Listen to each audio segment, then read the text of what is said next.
4 profesionales de la industria que han venido a acompañarnos y a hacer esta mesa redonda. Daros las gracias a alumnos, profesores, a Alberto, nuestro director, a Marga, a Vito, que también está aquí hoy con nosotros, ¿vale? Y a todos los participantes, alumnos que habéis podido venir también de bachillerato, de la ESO creo que ahora no hay nadie, pero bueno, gracias por estar aquí. Y yo creo que va a ser una mesa muy interesante de la que vais a poder aprender mucho. Entonces, bueno, os presento un poco a los ponentes. A mi derecha tengo a Ana Beirón y a Paula Lupiáñez, y a mi izquierda tengo a Miguel Rivas y a Coque Riobo. Os cuento un poquito de cada uno y luego ya ellos amplían, que seguro que lo van a hacer mejor que yo, pero bueno. Paula, bueno, es licenciada en Bellas Artes, estudió en la Universidad Complutense, es una creadora multidisciplinar, ¿vale? Ha tocado todos los palos, ilustración, talleres de grabado, he visto que también escultura, fotografía, animación, ha trabajado también incluso en cortometrajes en el departamento de sonido, composición de música. ¿He dicho Paula? Ay, perdona, Paula. No, lo has hecho bien. Ah, lo he hecho bien, vale, sí, es que he mezclado, perdona, porque como las dos son creadoras multidisciplinares y las dos tienen un currículum bastante parecido y he empezado a leer y estaba pensando en el suyo porque son muy parecidos. Claro. Que lo de sonido y conservatorio es de Ana, por eso lo he metido ahí, pero también, sí, es que tienen un currículum que yo decía, pues son iguales, en ese sentido. Entonces las dos son multicreadoras, ¿vale? Paula también ha trabajado en la publicidad y en medios audiovisuales, tiene más de 20 años de experiencia en dirección de arte también, tiene un estudio de diseño que fundó en 2006, cirugía gráfica, si no me equivoco, también ha tocado palos y ha experimentado con realidad virtual y realidad aumentada, esto que va a absorber ahora todo nuestro futuro. Ha diseñado una app que está en el Museo Arqueológico Nacional también, que se llama Vive el Pasado. Y bueno, también hace, fijaros, si es que no sé cómo le da tiempo, los fines de semana también hace talleres para niños, ¿vale? De creatividad, intenta explorar todo el tema de la creatividad, no solamente ya como de arte, ¿no? Sino también yo creo como un tema psicológico para trabajar seguridad, autoestima y un poco en qué puede ayudar el arte al día a día y a los chavales. Ahora sí, voy con Ana, porque ya os decía, Ana estudió en la CAM, igual que yo, así que hemos estado poniéndonos al día antes. También es artista multidisciplinar, también viene de Bellas Artes, grabado, fotografía, ha hecho dirección, ha hecho guión, sonido, efectos especiales, también tiene un currículum muy variado y muy diverso, ¿vale? Y banda sonora, porque también ha estudiado en el conservatorio. También tiene ahora una parte audiovisual de animación en el Teatro Isabel, una obra musical de Silvia Marsellani del Toro, que estará durante octubre y noviembre, echarle un vistazo porque os apetece ir. También ha sido seleccionada como female director de ficción en un programa de apoyo para mujeres directoras que ha organizado Netflix. También, si no me recuerdo mal, no lo tengo aquí, pero eras presidente de CIMA, ¿no? Es presidente de CIMA Mujer. En el área de animación, ¿vale? Que no lo he apuntado, pero me acuerdo. También tiene un corto de animación titulado Yo, que dirigido por Bego Arestogui y Fernando Franco, que es otro profesor de la ECAN, de la sección de montaje, que hace unos años se pasó a la dirección. Y bueno, este corto además estuvo seleccionado en Cannes, ha ganado varios premios, estuvo preseleccionado para los Oscars. Y bueno, también tiene un estudio de animación, trabajó por primera vez con un estudio de animación en el Clark. Y si no me equivoco, tienes también una productora con tu hermana. Aquí todo sale. Bueno, voy con Coque. Coque también da un poco a todo, ¿no? Director, músico, animador, lleva en el mundo audiovisual también y cinematográfico más de 20 años. Empezó como productor independiente en 2011. En el 97 empezó a realizar también música para proyectos de cortometraje y largometraje aquí en España, en Irán, en Marruecos, en México, todo muy internacional también. En el 2001 empezó a desempeñarse como animador, empezó con proyectos independientes para teatro, documentales y cortometrajes y también a dirigir sus proyectos, de los que nos hablará luego, espero. También ha sido animador en varios proyectos comerciales de publicidad para marcas como Movistar, Imagenio, Lego, BBVA, ¿vale? Marcas muy importantes. Y imagino que todos lo habéis visto, por lo menos los de primero seguro, porque lo habéis visto con nosotros. El viaje de Said fue ganador a Mejor Cortometraje de Animación en los premios Goya del año 2007 y tiene 40 premios alrededor del mundo. También tiene El Ruido del Mundo, ganador del premio Cacho, Payero del Festival de Huesca, y también tiene más de 30 premios internacionales, ¿vale? El tercer cortometraje fue Made in Spain, estuvo nominado al premio Goya como mejor cortometraje de animación y lleva más de 20 premios nacionales e internacionales a día de hoy. Y bueno, aparte de sus trabajos comerciales, que de esto también creo que abrirá debate luego en la mesa y nos dará mucho juego, ¿no? ¿Qué es comercial, qué es arte, qué es mi creación, qué es un encargo? Pues aparte de sus trabajos comerciales y lo va juntando con sus proyectos personales.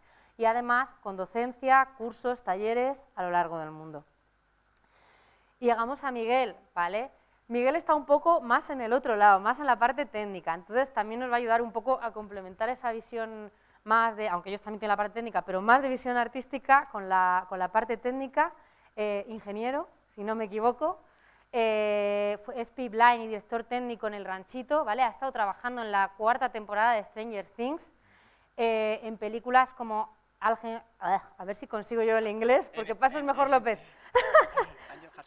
Ángel Has Fallen, Hitman 2, Rambo 5, Hellboy 3, también internacional a tope, y también ha sido profesor en escuelas tan importantes como Animium 3D, que imagino que os sonará que está en Málaga, Boxer y en la UTAD, ¿vale? Entonces, bueno, él podrá aportar esa visión un poco más del lado técnico para hacer ese contraste. Y nada, chicos, si queréis ampliar la información un poco vosotros, contarnos vuestra experiencia, cómo habéis llegado, hasta dónde habéis llegado, cómo empezasteis. Pues Paula, si quieres empezamos por ti y vamos hacia... Sí. Sí, dale. Hola. Vale. Yo empecé en televisión y la verdad es que estuve 5 años, aprendí mucho, pero no me llegaba a llenar del todo, porque sabía que tenía que... En la televisión es todo muy... pues tienes que seguir unas pautas, está muy bien, libros de estilo, saber una serie de cosas y técnicamente bien, pero artísticamente a veces pues está más limitado, ¿no? Y hice un montón de identificativos y de líneas gráficas y después ya de 5 años pues ya monté mi propia empresa y ahí empezó todo, empecé sobre todo a mezclar, a intentar experimentar con distintas técnicas, o sea, y ahí fue donde nos juntamos más adelante con Coque y yo, que colaboramos juntos, que ya lo veréis más adelante en la masterclass, donde os enseñaremos un montón de trabajos que realizamos, ¿no? Y de ahí la idea de mezclar lo artesano y lo digital, que ya os contaremos más adelante, que era lo que me faltaba un poco en televisión, que todo era muy digital y que le faltaba como el toque humano. Y bueno, hasta aquí. Ya os contaré un poco más. Doy paso a Ana. Vale, bien. Yo empecé, bueno, como os ha contado mi compañera, yo empecé en un curso de animación en el Clark, en Massachusetts, y ahí fue mi primer contacto con el cine. Más tarde luego ya me pasé a dirección de cine en la CAM, y en la CAM hay diferentes especialidades, o sea, puedes encontrar desde dirección de arte, sonido, en función de lo que te interesa. Y a partir de entonces, una vez que me gradué de la CAM, lo que fui haciendo fue, me metí en CIMA, que es una asociación como de cine de mujeres cineastas, que ahora mismo tiene muchísima importancia y que hacen un montón de programas con muchísimas salidas profesionales. De hecho, si alguno de vosotros luego se plantea estudiar algo relacionado con cine, que imagino que sí, con audiovisuales, con animación, con cine y demás, este programa, o sea, en CIMA hay un montón de actividades que te pueden ayudar un montón a preparar largometrajes, cortometrajes, de todo, e incluso a desarrollar series de televisión. De hecho, CIMA también tiene como un acuerdo con MIA, que es una organización relacionada con, de mujeres relacionadas con la animación, y suelen hacer como diferentes programas como de asesoramiento, también dan ayudas a veces a cortometrajes en desarrollo, a largometrajes también en desarrollo, por lo cual si alguno de vosotros está interesado más tarde en desarrollar sus propios cortos a nivel profesional y conseguir ayudas del Estado, puede ser una muy buena opción apuntarse a estos programas. Y de hecho yo he estado como organizando algunos de ellos en estos años en CIMA.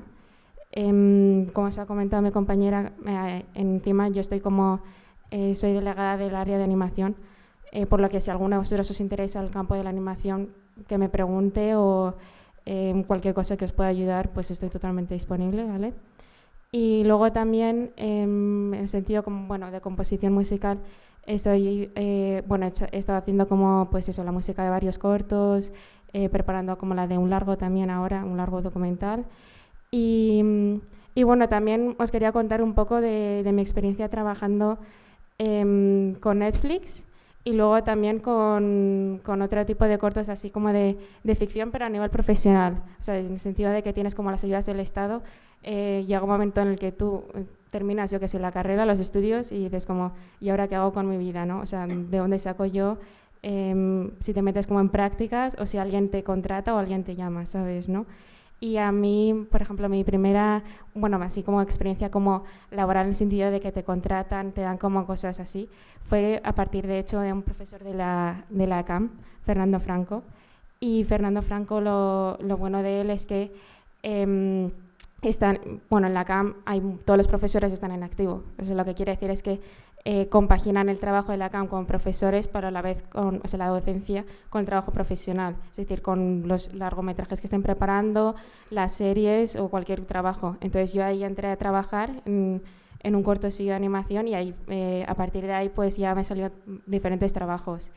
Y en el sentido, mi experiencia en Netflix, pues ahí tuve como la suerte de que hubo como un programa en el que, así como de apoyo como a mujeres directoras, entonces tú presentabas eso, tu currículum, las cosas que habías hecho, y si tenías suerte, pero era, el típico trabajo de aquí es como tener como muchísima paciencia, mucha persistencia, estar trabajando un montón de cosas y a ver si salen las cosas, los programas y cosas.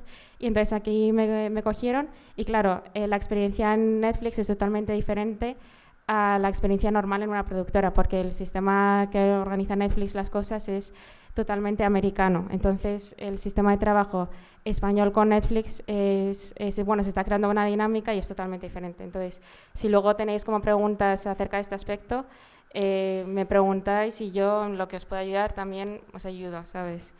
Y doy paso a los demás que seguro que están deseosos de hablar y compartir sus experiencias con vosotros. Gracias. Yo, en mi caso es un poquito especial. Yo soy farmacéutico. O sea, ¿qué hace aquí un farmacéutico? Madre mía, un farmacéutico aquí dando una charla de animación y eso.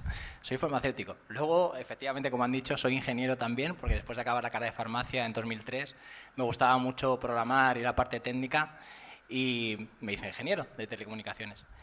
Y bueno, el caso es que un día viendo una película en casa, con 30 años ya, tengo 42, vi, joder, ¿cómo se harán los efectos especiales esto? ¿Cómo me encantaría a mí hacer una explosión viendo, no me acuerdo si era Objetivo La Casa Blanca, que yo luego trabajé en la tercera parte, que es Angel Has Fallen, que se tradujo como Objetivo Washington, si la habéis visto alguna, de Gerald Butler y Morgan Freeman, y casualmente con la primera parte yo dije, joder, cómo molan las explosiones, cómo molaría hacer esto. El caso es que desde ese día todavía no había documentación ni nada, estudiando de manera autodidacta, no había formación de ningún tipo. Me puse a estudiar con el ordenador, me bajé un programa, por aquel entonces no era muy legal porque valía mucho dinero, entonces no podía permitirme comprarlo. Lo descargué y empecé a trabajar con ello de forma autodidacta hasta que ya pues, fui mejorando y 3 años más tarde, pues con 33, fijaos ya bastante tarde, colgando cosas mías a internet, pues un estudio ahí en ese caso fue Portugal, que estaban trabajando en Hellboy 3 por aquel entonces, quisieron contar con mis servicios. Así que esa fue mi primera experiencia en una película, en una gran película, con mucho presupuesto. Ahí hice efectos especiales como sangre, hice pelo de monstruo, hice todo tipo de cosas que veis que son mentira, que no sabéis que son mentira, porque lo hacemos muy bien. Pero bueno, el caso es que se trata que dé el pego. Y bueno, ese fue el inicio. Luego ya trabajé pues efectivamente en Rambo 5, en Objetivo Washington, que fue la tercera parte, y luego pues ahora, pues más recientemente, Stranger Things 4, he trabajado en juegos como Gotham Knights, que ha salido hace nada, en Ratchet & Clank, que muchos lo conocéis, también he trabajado. Pasé el cine, me hice una oferta en un estudio de Escocia y me fui a Escocia. He vivido en Portugal, en Japón, en Tokio y en Escocia. Y ahí he trabajado haciendo esos videojuegos AAA. Volví ahora a las series para tocar ya todos los palos. Y bueno, ya en Transito hemos trabajado en Mandalorian, en Stranger Things 4, en Jurassic World como película también. Y en Juego de Tronos, temporadas 5, 6, 7 y 8, también hemos estado ahí. De hecho, nos han dado varios premios por Juego de Tronos. Y ahora por una serie de Apple TV que se llama Sí, también de Jason Momoa. Y ahora estamos con una película que se llama The Plane, que es de Gerard Butler, y una de Julia Roberts, que es Let the World Behind. O sea que a tope. No paro. Y también lo complemento con formación. Doy clases en la UTAD, en la universidad, en ingeniería y en el máster de realidad virtual también, que veo que ya estamos algunos pasándonos a esa rama. Entonces, bueno, doy clases ahí también en la universidad y imparto algún máster también por ahí en Voxel School, como ha dicho, y en Animum sigo también. Todos los fregados que me llaman, pues ahí voy. Y esa es un poquito la historia de mi vida un poco rara. Madre mía, pues asusta. Yo también, como Miguel, empecé bastante tarde, con 30 años, a interesarme por el mundo de la animación. Lo que pasa es que no me ha dado tiempo a hacer tanto como soy un poco más perezoso. Yo sobre todo me he centrado mucho en la animación independiente, en tratar de sacar mis proyectos adelante, normalmente políticamente incorrectos, bastante cañeros, y luego sí que es verdad que lo he intentado compaginar con trabajos para publicidad, que es lo que da el dinerito, para luego podértelo gastar en hacer tonterías con los muñequitos de otra manera. Y sobre todo dando cursos de animación, intentando formar y transmitir la pasión que tengo por la animación, pues transmitirla a gente como vosotros, gente joven que quiere aprender en este maravilloso mundo. Y sobre todo he trabajado mucho con la Agencia de Cooperación Española en cursos en extranjero. He viajado bastante por África, he estado en Senegal, en Etiopía, en Egipto, acabo de volver ahora de Mozambique.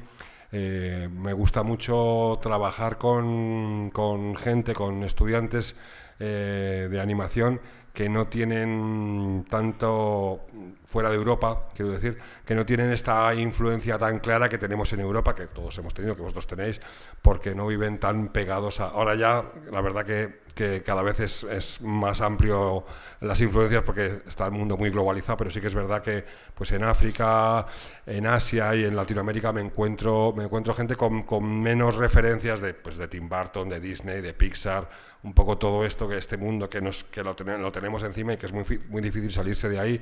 Y me gusta mucho trabajar con este tipo de estudiantes porque bueno, pues tienen este lenguaje más propio y más basado en sus vivencias y en su cultura popular que en lo que ven a través de la televisión y de los móviles, ¿no? Como os decía, yo soy de formación autodidacta. Yo lo que estudié fue música. Hasta los 30 años estuve trabajando de músico y también tengo experiencia como técnico teatral. Estuve 4 años trabajando de técnico de teatro, de regidor y diseñador de decorados y constructor de decorados. Y técnico teatral de maquinista de teatro, vamos, y luego pues por casualidades de la vida empecé a hacer el tonto en casa con una camarita de vídeo y una pelotilla de plastilina, y a partir de ahí me picó el veneno de la animación stop motion, en este caso, que es la única que manejo, y siempre me había gustado pues modelar, trabajar con las manos, pintar, hacer cerámica y eso, pero bueno, la música me tenía bastante absorbido, y entonces todo lo que se refería a tema artístico manual lo tenía muy relacionado como con un hobby, ¿no? Y de repente pues bueno, hice un primer cortito muy gamberro y muy desastroso, muy de principiante, pero bueno, pues resultaba que empezó a ganar premios y bueno, pues vi gané más pasta con los premios de este corto que como músico en un año, por ejemplo, y dije, coño, pues igual con la animación me va mejor que con la música, que paso bastante hambre, ¿no? Y bueno, pues empecé a centrarme en el tema de la animación. Hice unas cositas para Canal Plus, cuando estaba dando sus primeros pasos, año 2006, con su página web. Hice unas piecitas para Canal Plus, hice un videoclip para un grupo que se llama El Combolinga, y a raíz de eso ya me sentí con la confianza suficiente para emprender mi primer proyecto, que era El viaje de Said, de un sueño que tuve, y para hablar del problema de la migración. y porque tenía muchos amigos marroquíes que tenían que venir en patera y bueno, lo había vivido bastante de cerca porque viajaba mucho a Marruecos, me gustaba mucho el mundo marroquí y bueno, tenía amigos que lo habían pasado muy mal viniendo desde allí para acá y decidí que tenía que hablar de esto y gracias a hacer ese corto, bueno, pues gané un Goya y eso ya como me situó un poco ya me convenció absolutamente de que me tenía que dedicar a la animación. También fue una presión fuerte, ¿no? El como con tu primer trabajo, sin tener ni puñetera idea de animación, ganar un Goya, presupone que eres un gran animador y yo no tenía ni idea, ¿no? Entonces todo el mundo, ¿y ahora qué vas a hacer? Y el gran animador Coque Riobo, digo, si no tengo ni puñetera idea, ha sido esto una triple carambola. Y lo que pasa es que bueno, fue un cortometraje en el que pusimos mucha pasión, tuve la inteligencia, por una vez en mi vida, de juntarme con gente que era muy talentosa y entre todos construimos este relato del niño marroquí que cruza el estrecho, que bueno, pues que funcionó muy bien, que ganó el Goya y sobre todo, aparte del Goya, lo que más orgullo me crea es ver que es un cortometraje que se sigue viendo y que se utiliza como material didáctico en todo tipo de escuelas, institutos, Cruz Roja, ACNUR, ayuda al refugiado, para hablar de este tema, ¿no? Un poco como material didáctico, que creo que es lo más bonito que le ha pasado y que me ha pasado a mí, ¿no?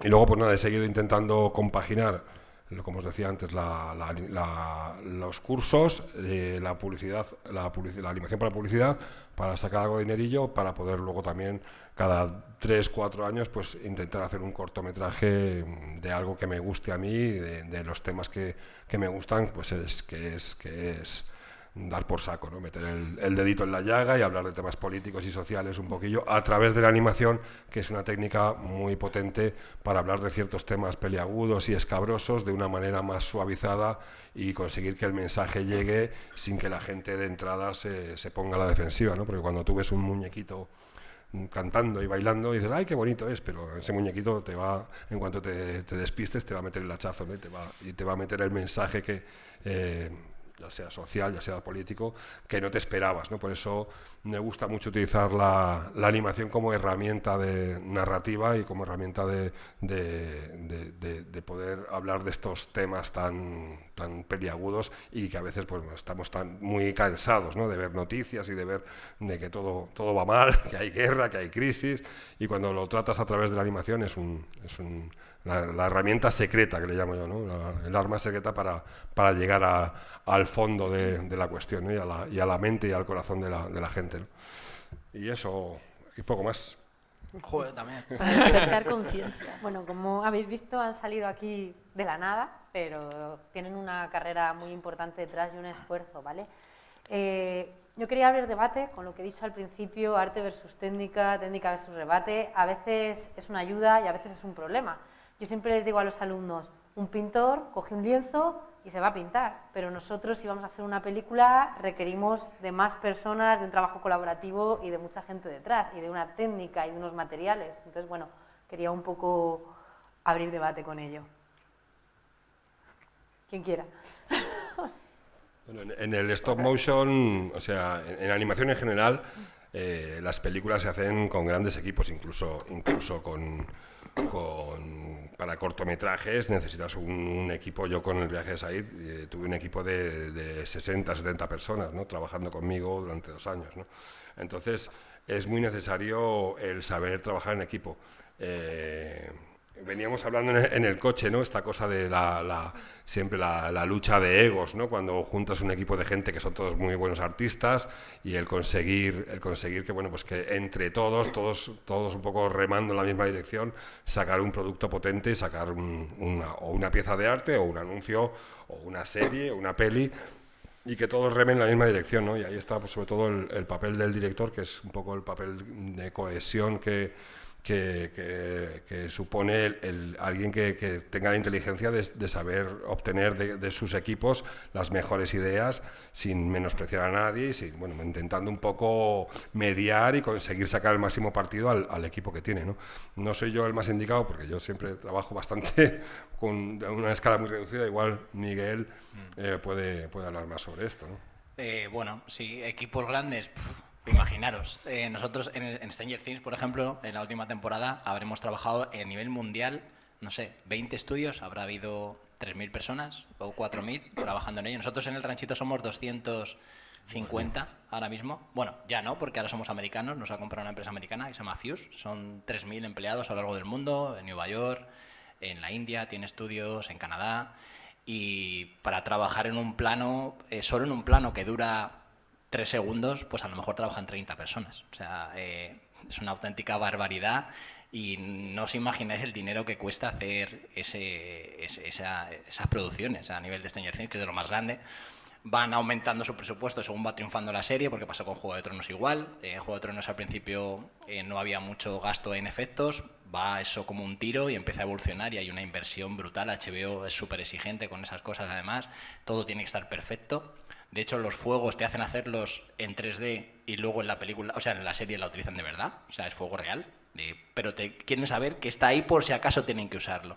Entonces, imaginaos la cantidad de gente que trabajamos en series y películas de ese nivel. Es impresionante, o sea, a lo largo del mundo. Además, no trabajo en estudio. Normalmente a lo mejor dices, Stranger Things es de Netflix, sí, pero Netflix contrata, ya os digo, pueden trabajar 20 estudios perfectamente. O sea que... Entonces tiene un equipo de gente, un humano, además de todas, interdisciplinar, gente, yo hago efectos visuales, yo hago normalmente pues eso, explosiones, fuego, humo, sangre, otro que hace las animaciones, otro que hace los modelos, otro que hace, o sea, para la gente que estudia, por ejemplo, ahora en vuestro caso, lo bueno es que no te aburres, o sea, que tenéis cosas para elegir las que queráis, o sea, es increíble. A mí me gusta pintar, pues puede ser texturizador. ¿Que te gusta modelar? Puede ser modelador. ¿Que te gustan los efectos como a mí? Artista de efectos visuales.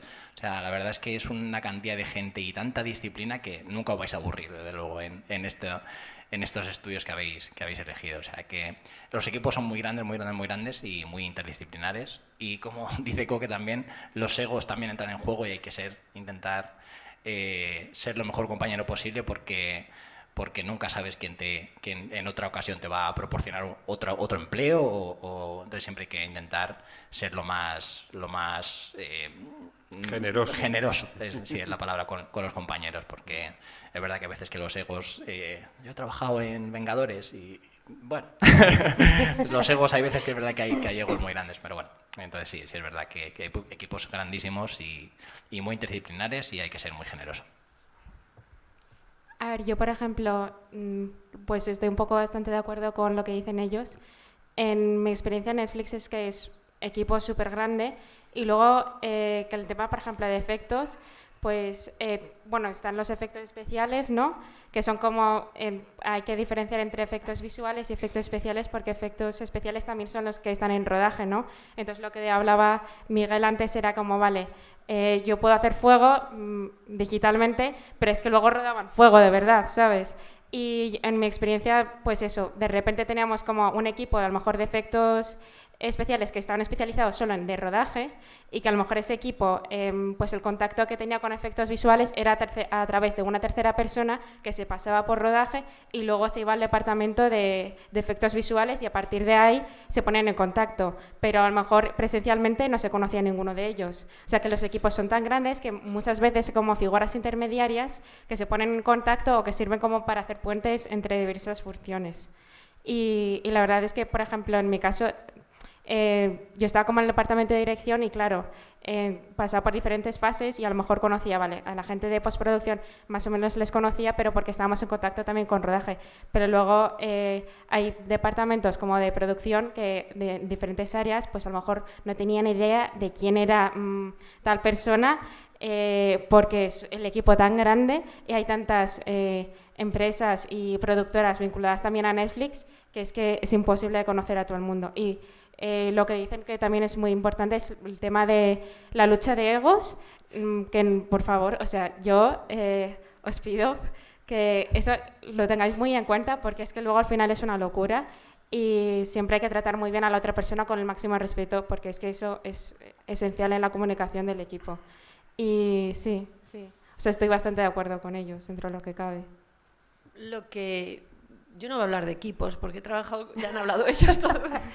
Y he trabajado también con Netflix, son muy exigentes y son equipos gigantescos y esto. Pero creo que lo que hay que conseguir es una buena comunicación entre los equipos y sobre todo que haya confianza, porque eso es lo que al final te da la tranquilidad de que a veces es muy difícil en publicidad, ¿no? El conseguir que un cliente confíe y se deje llevar en cosas que no sabe ver, porque tú lo tienes muy claro, pero el otro todavía no se ha puesto en el lugar de lo que tú te has imaginado y que vas a aterrizar y va a funcionar muy bien. Entonces la confianza es fundamental, es ganarse, es poco a poco el que vaya viendo que sí que escuchas, que entiendes que todo lo que quiere transmitir, pero que tú entiendes cómo es la mejor forma de poder traducir eso. Y a esto voy con la pregunta cuando hablabas de si artístico o técnico, ¿no? O sea, yo creo que tienes que estar todo el rato sopesando en función del proyecto que te llega, qué es lo idóneo y con qué se puede contar de la mejor manera. O sea, cuando veáis nuestros trabajos, hemos trabajado con luz, con plastilina, con recortables, con objetos reales, porque cada uno nos pedía una cosa concreta. Hay gente que se especializa muchísimo y que de repente hacen pues muñecos tipo plastilina y van y se focalizan y está fenomenal, porque acaban siendo los reyes de eso, ¿no? Pero a mí justo me tiraba más el experimentar constantemente con distintas técnicas. Y es que cada una cuenta una cosa de una manera diferente. Entonces, también es un reto el meterte y descubrir qué es lo que te está diciendo cada técnica, ¿no? Y intentar convencer, también hablábamos en el coche, ¿no?, de lo importante que es las presentaciones que hagáis cuando vayáis a presentar un proyecto, que sean lo más fiel posible a lo que luego va a ser en el futuro, ¿no? Porque no solo te está ahorrando un montón de trabajo, de explicaciones, sino que tú también aterrizas ideas que ves que pueden funcionar o que no, y que te da argumentos para poderlas defender, y sobre todo el que la persona que no tiene esa imaginación que tú tienes pueda llegar a visualizar todo ese contenido de una manera fácil. O sea, una story es muy importante cuando vayáis a hacerlo, que sea lo más real, o sea, lo más parecido posible a lo que vayáis a hacer. Bueno, yo hablo de animación, vosotros.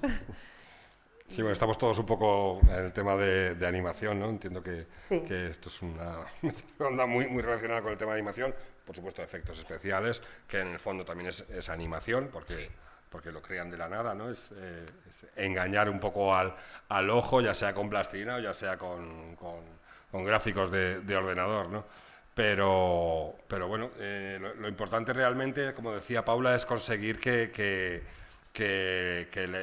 esa confianza, y luego hay una cosa muy clara, que es tener la inteligencia para aceptar ideas de otro e incorporarlas a tu proyecto, ¿no? A mí me ha pasado también dirigiendo mis cortometrajes o algunos anuncios, pues que el ayudante de animación, un chavalito que tengo de becario o lo que sea, tiene una idea maravillosa y no la desecho, porque creo que es mucho mejor que la mía. Entonces, esa humildad de decir, me quedo con tu idea, machote, muy bien, luego te invito a un café. O sea, ¿por qué? Porque tú realmente te vas a incorporar esa idea a tu proyecto, y al final la medalla te la cuelgas tú. O sea que no es una cuestión tampoco de decir, es que como yo soy el director, nadie puede tener una idea mejor que la mía. No, es que te están ofreciendo ideas que claramente son mejor que las tuyas y que tú las vas a incorporar, y al final se van a quedar como si fuesen ideas tuyas, ¿no? Porque al final va a poner tu nombre ahí, director, no sé qué, no sé cuántos. Entonces, realmente es una cuestión de humildad, de eficacia a la hora de trabajar, y de esta cosa que hemos hecho mucho hincapié, que empieza un poco a crecer cuando uno se va desarrollando y se compara con otras personas, de esta cosa del ego artístico, que bueno, pues a ratos hace falta un poco para que a uno le dé energía para seguir diciendo, bueno, valgo para esto, qué bien lo hace, chaval, no sé qué, pues esas palmaditas que te dan en la espalda te hacen un poco crecer. Pero eso no tiene que impedir y nublar tu visión como artista, como creador, y sobre todo como creador dentro de un grupo de personas. Estamos hablando de que en la técnica de animación casi todas, salvo los super locos que se encierran y lo hacen todos ellos solitos, dependes de un montón de gente y de cómo te lleves con esa gente, de que tu trabajo brille o no brille, ¿no? Entonces eso es súper importante, el trabajo en equipo y el saber un poco ser generoso con... Y por eso hay que comunicar bien, porque cuando hay mucha gente en un equipo, y sobre todo en los equipos grandes y que empiezan todos a la vez, el que todo el mundo se explique bien y sepa qué quiere contar y en su terreno qué es lo que va a aportar, bueno, quita un montón de problemas y de horas de trabajo absurdos. O sea, nosotros hemos trabajado en bueno, en Sánchez y Carbonell, que fueron programas de la tele y tal, donde de repente todo el mundo, hasta los decorados, estaba allí presente, que está muy bien porque sabes lo que está haciendo el de al lado, porque cuando luego hay equipos tan gigantes donde te llegan las cosas pero no sabes lo que está haciendo el de al lado, muchas veces se cometen errores porque no estás dándote cuenta de que el otro está utilizando cosas que estás haciendo lo contrario, ¿no? Bueno, Sí, equipos pequeños más navegar fácil. en la misma dirección todo el mundo. Eso es ¿no? fácil. Pero, sí, porque al final todo el mundo habla. ¿Cómo se compagina, bueno, cómo se compagina después, pero primero, cómo el estar en un equipo grande, ¿no? Yo creo que es un poco también más difícil el poder sentir que estás aportando o que la idea que aunque la idea no sea tuya, hay algo de ti puesto en ese proyecto. Miguel, Sí, en vale, este caso. en mi caso sí. Bueno, ¿cómo sentirte? Uf, ver, Sí. es verdad que sentirte, Claro. cuando ves en mi caso un efecto tuyo en el cine es la hostia. O sea, para decirlo de una manera rápida, mola un montón. Y lo he hecho yo. sí, es increíble, o sea, verlo por la tele cuando eres pequeño y luego verlo en la tele y dices, joder, eso lo he hecho yo. O sea, mola un huevo y te sientes parte de ese equipo que ha hecho eso. Entonces, bueno, es que está ahí, o sea, nadie te puede negar que eso lo has hecho tú. Entonces es muy emocionante. La verdad es que es como que te da un objetivo. Mi objetivo, me acuerdo cuando os digo que yo fue viendo una peli, cuando empecé a estudiar efectos visuales, yo quería verlo mi padre falleció y mi reto personal, yo quiero que mi nombre salga en los créditos de una película. Y me acuerdo mi novia por aquel entonces, que no era mi mujer, ahora sí lo es, me decía, venga ya, o sea, tú estás loco, o sea, tú sabes lo que estás diciendo, una película, casualmente, en una americana, una película de Hollywood, vas a salir tu nombre, es imposible. Bueno, pues 7 años después lo conseguí, o sea, se puede todo. O sea, mi primera, hace ya 7, 8 años que salieron los primeros créditos de una película y fue verlo, yo me emocioné, vamos, o sea, me eché a llorar y todo, porque era como, había cumplido mi objetivo y era un honor a mi padre también por aquel entonces. Entonces todo se puede, o sea, realmente, y más ahora en vuestro caso es la mejor época de la historia para estudiar esto, porque no ha habido nunca una época en la que hay tanto Netflix, tanto juego, No hay fronteras. tantas plataformas. No hay frontera, exactamente. Y somos parte de ello, que ves tu trabajo en la pantalla y eso es súper, súper emocionante. O sea, a mí a día de hoy me sigue flipando lo que hago y para mí es como no trabajar. No lo digo nunca en la empresa porque no me pagarían, pero yo los fines de semana sigo haciendo lo mismo que hago entre diario. O sea, Nos pasa lo a que pasa todos. es que hay que intentar evitar que lo sepan los jefes. Pero sí, la verdad es que es muy, muy... Ves tu trabajo en pantalla de cualquier manera, ya sea con stop motion, sea dirigiendo, sea haciendo efectos, y ver tu trabajo de tantos meses, años y eso plasmado en alguna disciplina artística es súper, súper emocionante, la verdad. Me hace mucha gracia esto que contabas, Miguel, de lo de los créditos, porque mi chica también trabaja como coordinadora de VFX y en alguna peli así grande que ha trabajado y tal, de repente sale en los créditos finales VFX, un crédito de 75 personas, ¿no? Además a toda leche, porque es tanta gente que si no durarían los créditos casi la mitad de la película, ¿no? Sí, es verdad. Y entonces como... Y ahí estoy yo. Un nombre que llena de orgullo y tanto. Esa cosa de sentirse partícipe de solo VFX, son 100 personas o 200 personas, y tu nombre está entre 200 personas 200. de la sección solo de VFX, pero es ese orgullo también, ¿no? Bueno, y te tienes que buscar rápido porque si no se te pasa el crédito y ni te ves, ¿no? Pero bueno, eso es verdad que esa cosa de sentirte parte de un equipo es súper potente, ¿no? Y sobre todo cuando ves el resultado final, y aunque tu parte de esa película haya sido un 3% o un 0,5%, eres parte de algo grande y potente que por supuesto es arte, sea más o menos comercial, ¿no? Y también un poco el ver que tu trabajo gusta a la gente. A mí realmente yo hago cortometrajes no por supuesto por necesidad artística que me pide el cuerpo hacer esto, ¿no? Pero lo que más me llena de todo es estar en un festival, en una sala de cine y ver a la gente descojonándose con mis pelis, ¿no? Entonces eso me alimenta tanto en este caso el ego artístico, el ego del bueno, ¿no? Esto es como el colesterol, que hay del bueno y del malo, ¿no?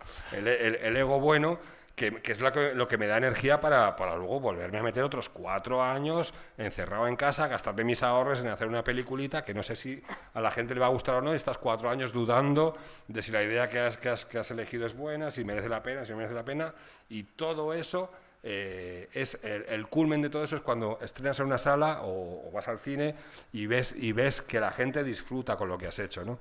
Para mí ese es como el tope, ¿no? Aparte también, por supuesto, el aliciente de viajar por festivales, conocer a gente y tal, que eso también está muy bien, ¿no?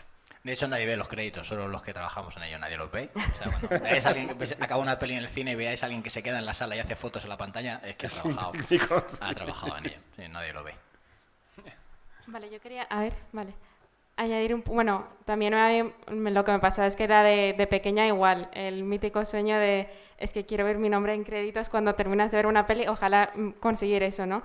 Y es muy satisfactorio, de hecho, o sea, la sensación es como, y luego de repente tu familia dice, anda, que he visto tu nombre en créditos, tal, no sé qué, y yo, qué guay, ¿sabes? ¿No? De repente, yo qué sé, que alguien ve la serie y te reconoce y te empieza a escribir, ¿sabes? ¿No? Entonces eso está muy guay.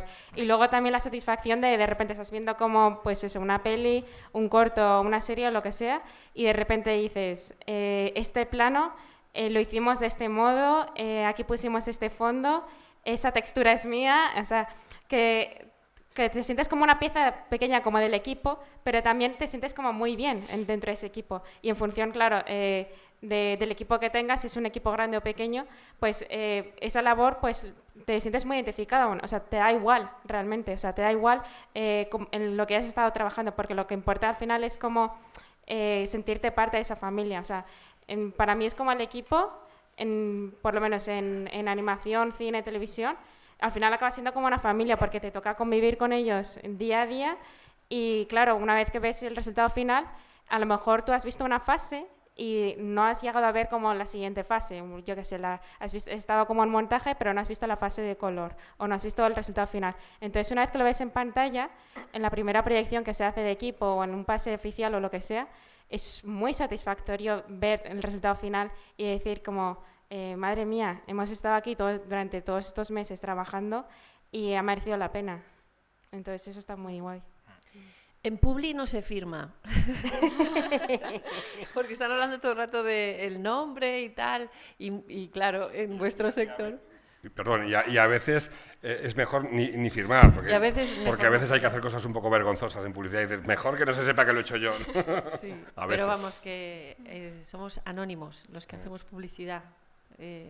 Siempre, yo tengo un montón de cosas por ahí que no se sabe la autoría, ¿no? El autobús rojo este de Madrid es mío, el de turistas, y también no está ni la firma, ni en nada, en ningún sitio de las cosas que haces de diseño o en televisión, a veces sales de milagro porque siempre cortan antes de que salgan los créditos, pero bueno. Claro, sí, es un poco como el orgullo escondido, ¿no? Sí. Decía Paula, pues yo cada vez que veo el autobús este turístico que sale una imagen que creó ella de Neptuno, de las Cibeles y tal, no sé qué, me acuerdo de Paula y digo, mira, qué bonito, mi compi, qué bonito lo hace, ¿no? Pero es un orgullo que solo lo sientes tú y que de alguna manera te llegará la vibra de la gente que dice, qué bonito diseño, ¿no?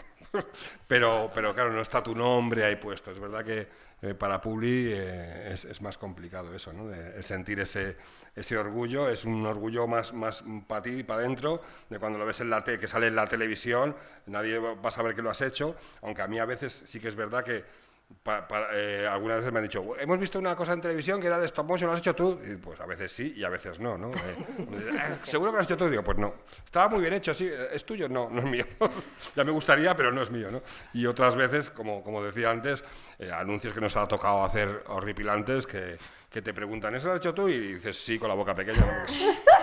Porque no es que tu trabajo haya sido malo, sino que la idea del principio era mala, que el creativo era bastante pesado y bueno, pues que a veces es una lucha también ahí de intentar darle calidad a los anuncios cuando no hay manera de que haya, ¿no? Y ahora muchas veces también el tema de la publi, ahora mismo, no sé si me estoy desviando un poco del tema, pero se han bajado muchísimo los presupuestos, ¿vale? Pasa también hay muchas series, hay mucho audiovisual, pero ahora como todo es para internet, antes era para televisión y había grandes presupuestos. Yo he hecho anuncios para Movistar hace 15 años y tenían un presupuesto de 800.000 euros para hacer un anuncio de 20 segundos, ¿no? Entonces era como 4 días de rodaje, un mega plató, un equipo de 100 personas. Yo cobraba 1000 y pico al día como animador, ¿no? Entonces dices, madre mía, y ahora eso, vamos, no se ve ni de lejos, ni de lejos. Nosotros ahora mismo hemos tenido que bajar precios casi a la mitad de lo que se cobraba hace 8 o 10 años, porque no hay presupuestos, ya todo tiene que ser inmediato, tiene que ser rápido. Entonces, en nuestro caso, el stop motion, que requiere de un tiempo, ahora la semana que viene vamos a hacer un anuncio y les hemos dicho que tenemos que animar mariscos, bogavantes y estas cosas. Me va a oler el estudio y las manitas durante una semana marisco que no veas, pero... ¿Y qué pasa? Pues nos han rebajado el presupuesto muchísimo y es la única manera de trabajar. Tienes que bajar, intentar economizar en esfuerzos lo mejor posible, porque bueno, pues aunque sea una campaña para una gran empresa, todo se ha reducido muchísimo, ¿no? Y también al reducirse muchísimo baja mucho la calidad y muchas veces al cliente le da un poco igual que esté bien hecho que esté mal hecho, ¿no? Entonces como que salga y ya está, ¿no? Entonces esa lucha también de tu arte que pones ahí, aunque sea para publicidad, intentar que quede lo mejor posible, que a ti no te dé igual, esto, como es para me pegando duro lo hago mal, no, aún así lo hacemos bien, echamos horas de más, mucho más de lo que nos pagan normalmente, para que la cosa salga bien, porque nos gusta lo que hacemos, ya sea para publicidad, ya sea para televisión, cine, ya sea para Netflix o ya sea para una cosa independiente y muy underground, ¿no? Entonces, la pasión en lo que hacemos como decía Miguel, acabamos el viernes y el fin de semana que sales a una vuelta, no, sigues ahí picando piedra y haciendo efectos o modelando muñequitos porque nos apasiona, ¿no? Y eso es un poco la maravilla de nuestra profesión y también la trampa, que no descansas nunca, ¿no? Te vas de vacaciones y sigues ahí, sí. Ron. Lo difícil además no es la profesión, de hecho el orgullo de tu trabajo, verlo, es explicarle a tu madre qué es lo que haces. O sea, esa es la parte complicada. Pero tú, llevo 8 años en la industria o 9 haciendo pelis y mi madre, pero tú qué es lo que haces, ¿no? ¿Cómo se lo explico yo a mis amigas? Digo, pues yo eso que ves ahí, esa explosión la he hecho yo, pero eso es de mentira. Entonces, en fin, esa es la parte complicada ya. Por eso solo siento orgullo tú, porque nadie más sabe lo que haces. Es como lo de eres animador, pero como animador sociocultural, ¿no? Animador de... que te dedicas a hacer muñequitos de plastilina. ¿Y cuándo vas a madurar? Es poco ya mayor, ¿no? Ya tienes tus 50 tacos como vas a estar jugando con muñequitos, ¿no? Eso pasa mucho también con las... Mis padres ya más o menos lo entienden después de muchos años, pero con los amigos de los padres y la gente de cierta edad es complicado explicar, ¿no? Han salido varios temas interesantes, voy a intentar reunirlos en uno para hablar de esto, ¿no? Que es la familia, las horas de más, bueno, un poco, ¿no? el echar horas de más, la pasión. Al final, yo creo que los que acaban dedicándose a este mundo, ya sea al cine, ya sea a la animación, hay que tener mucha pasión, mucho sacrificio, mucho esfuerzo. No vale con hago este trabajito que me han mandado y por las tardes me voy con mis amigos. Quería un poco hablar eso, ¿no? De que muchas veces que comentaréis vosotros esto, yo creo que no es un trabajo, es un estilo de vida, ¿no? Sí, no sé qué pensáis. Es forma de vida, total, es vocacional. Sí. Porque si no, no tendríamos la energía que se necesita para poder tirar de todo lo que sale, ¿no? Te tirarías la toalla y te dedicarías a tu otra profesión.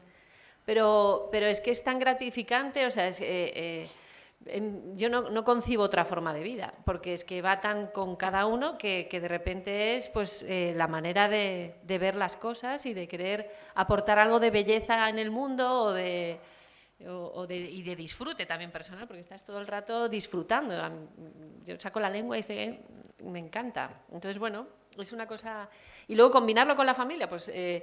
Bueno, yo tengo una hija de 14 y al final todo esto de los talleres con niños también fue para incluirla e incluir a todos sus amigos y a un montón de gente, e intentar seguir transmitiendo esa pasión y lo he visto. Empezaron con 5 años y ahora mismo son unos torpedos, o sea, dibujan, que es impresionante, no tienen miedo a nada porque les pongo todo el rato técnicas diferentes, hoy stop motion, mañana cómic, pasado... entonces, ese hábito les hace no tener miedo a nada, a lo que toque, y entonces es una práctica y intentar estar ese tiempo pudiendo transmitir lo que sientes, ¿no? Yo por lo menos lo vivo así.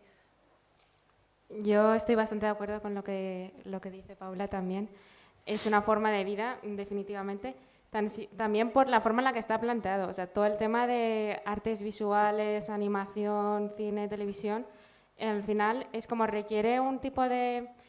tan solo el proceso de ponerse a lo que se concibe como proyecto, la preparación y demás, es todo tan indefinido, en unos plazos tan indefinidos y depende de tantos factores como artísticos que tú no puedes decir, salgo a las 9 y termino mi jornada a las 3 o tengo esta jornada durante este día y a lo mejor salgo a las 9 de la noche, yo qué sé, porque eso no es así. A lo mejor la idea que te soluciona la vida, a lo mejor has estado durante una jornada entera de trabajo y se te ocurre una idea justo cuando ya estás como fregando las cosas o cuando ya te vas a la cama, incluso cuando estás durmiendo le das vueltas al coco de esto podría funcionar de este otro modo, tal, y luego también pasa una cosa y con la que hay que tener mucho cuidado y es el tema de explotación de horarios, porque llega un momento en el que te dicen cómo tienes que estar currando durante todo este tiempo, pero claro, luego te van pidiendo como cambios sobre la marcha y a lo mejor no tienen esos cambios no los tienen en cuenta en el presupuesto y tú te has comprometido en el contrato a una cosa que es como un resultado,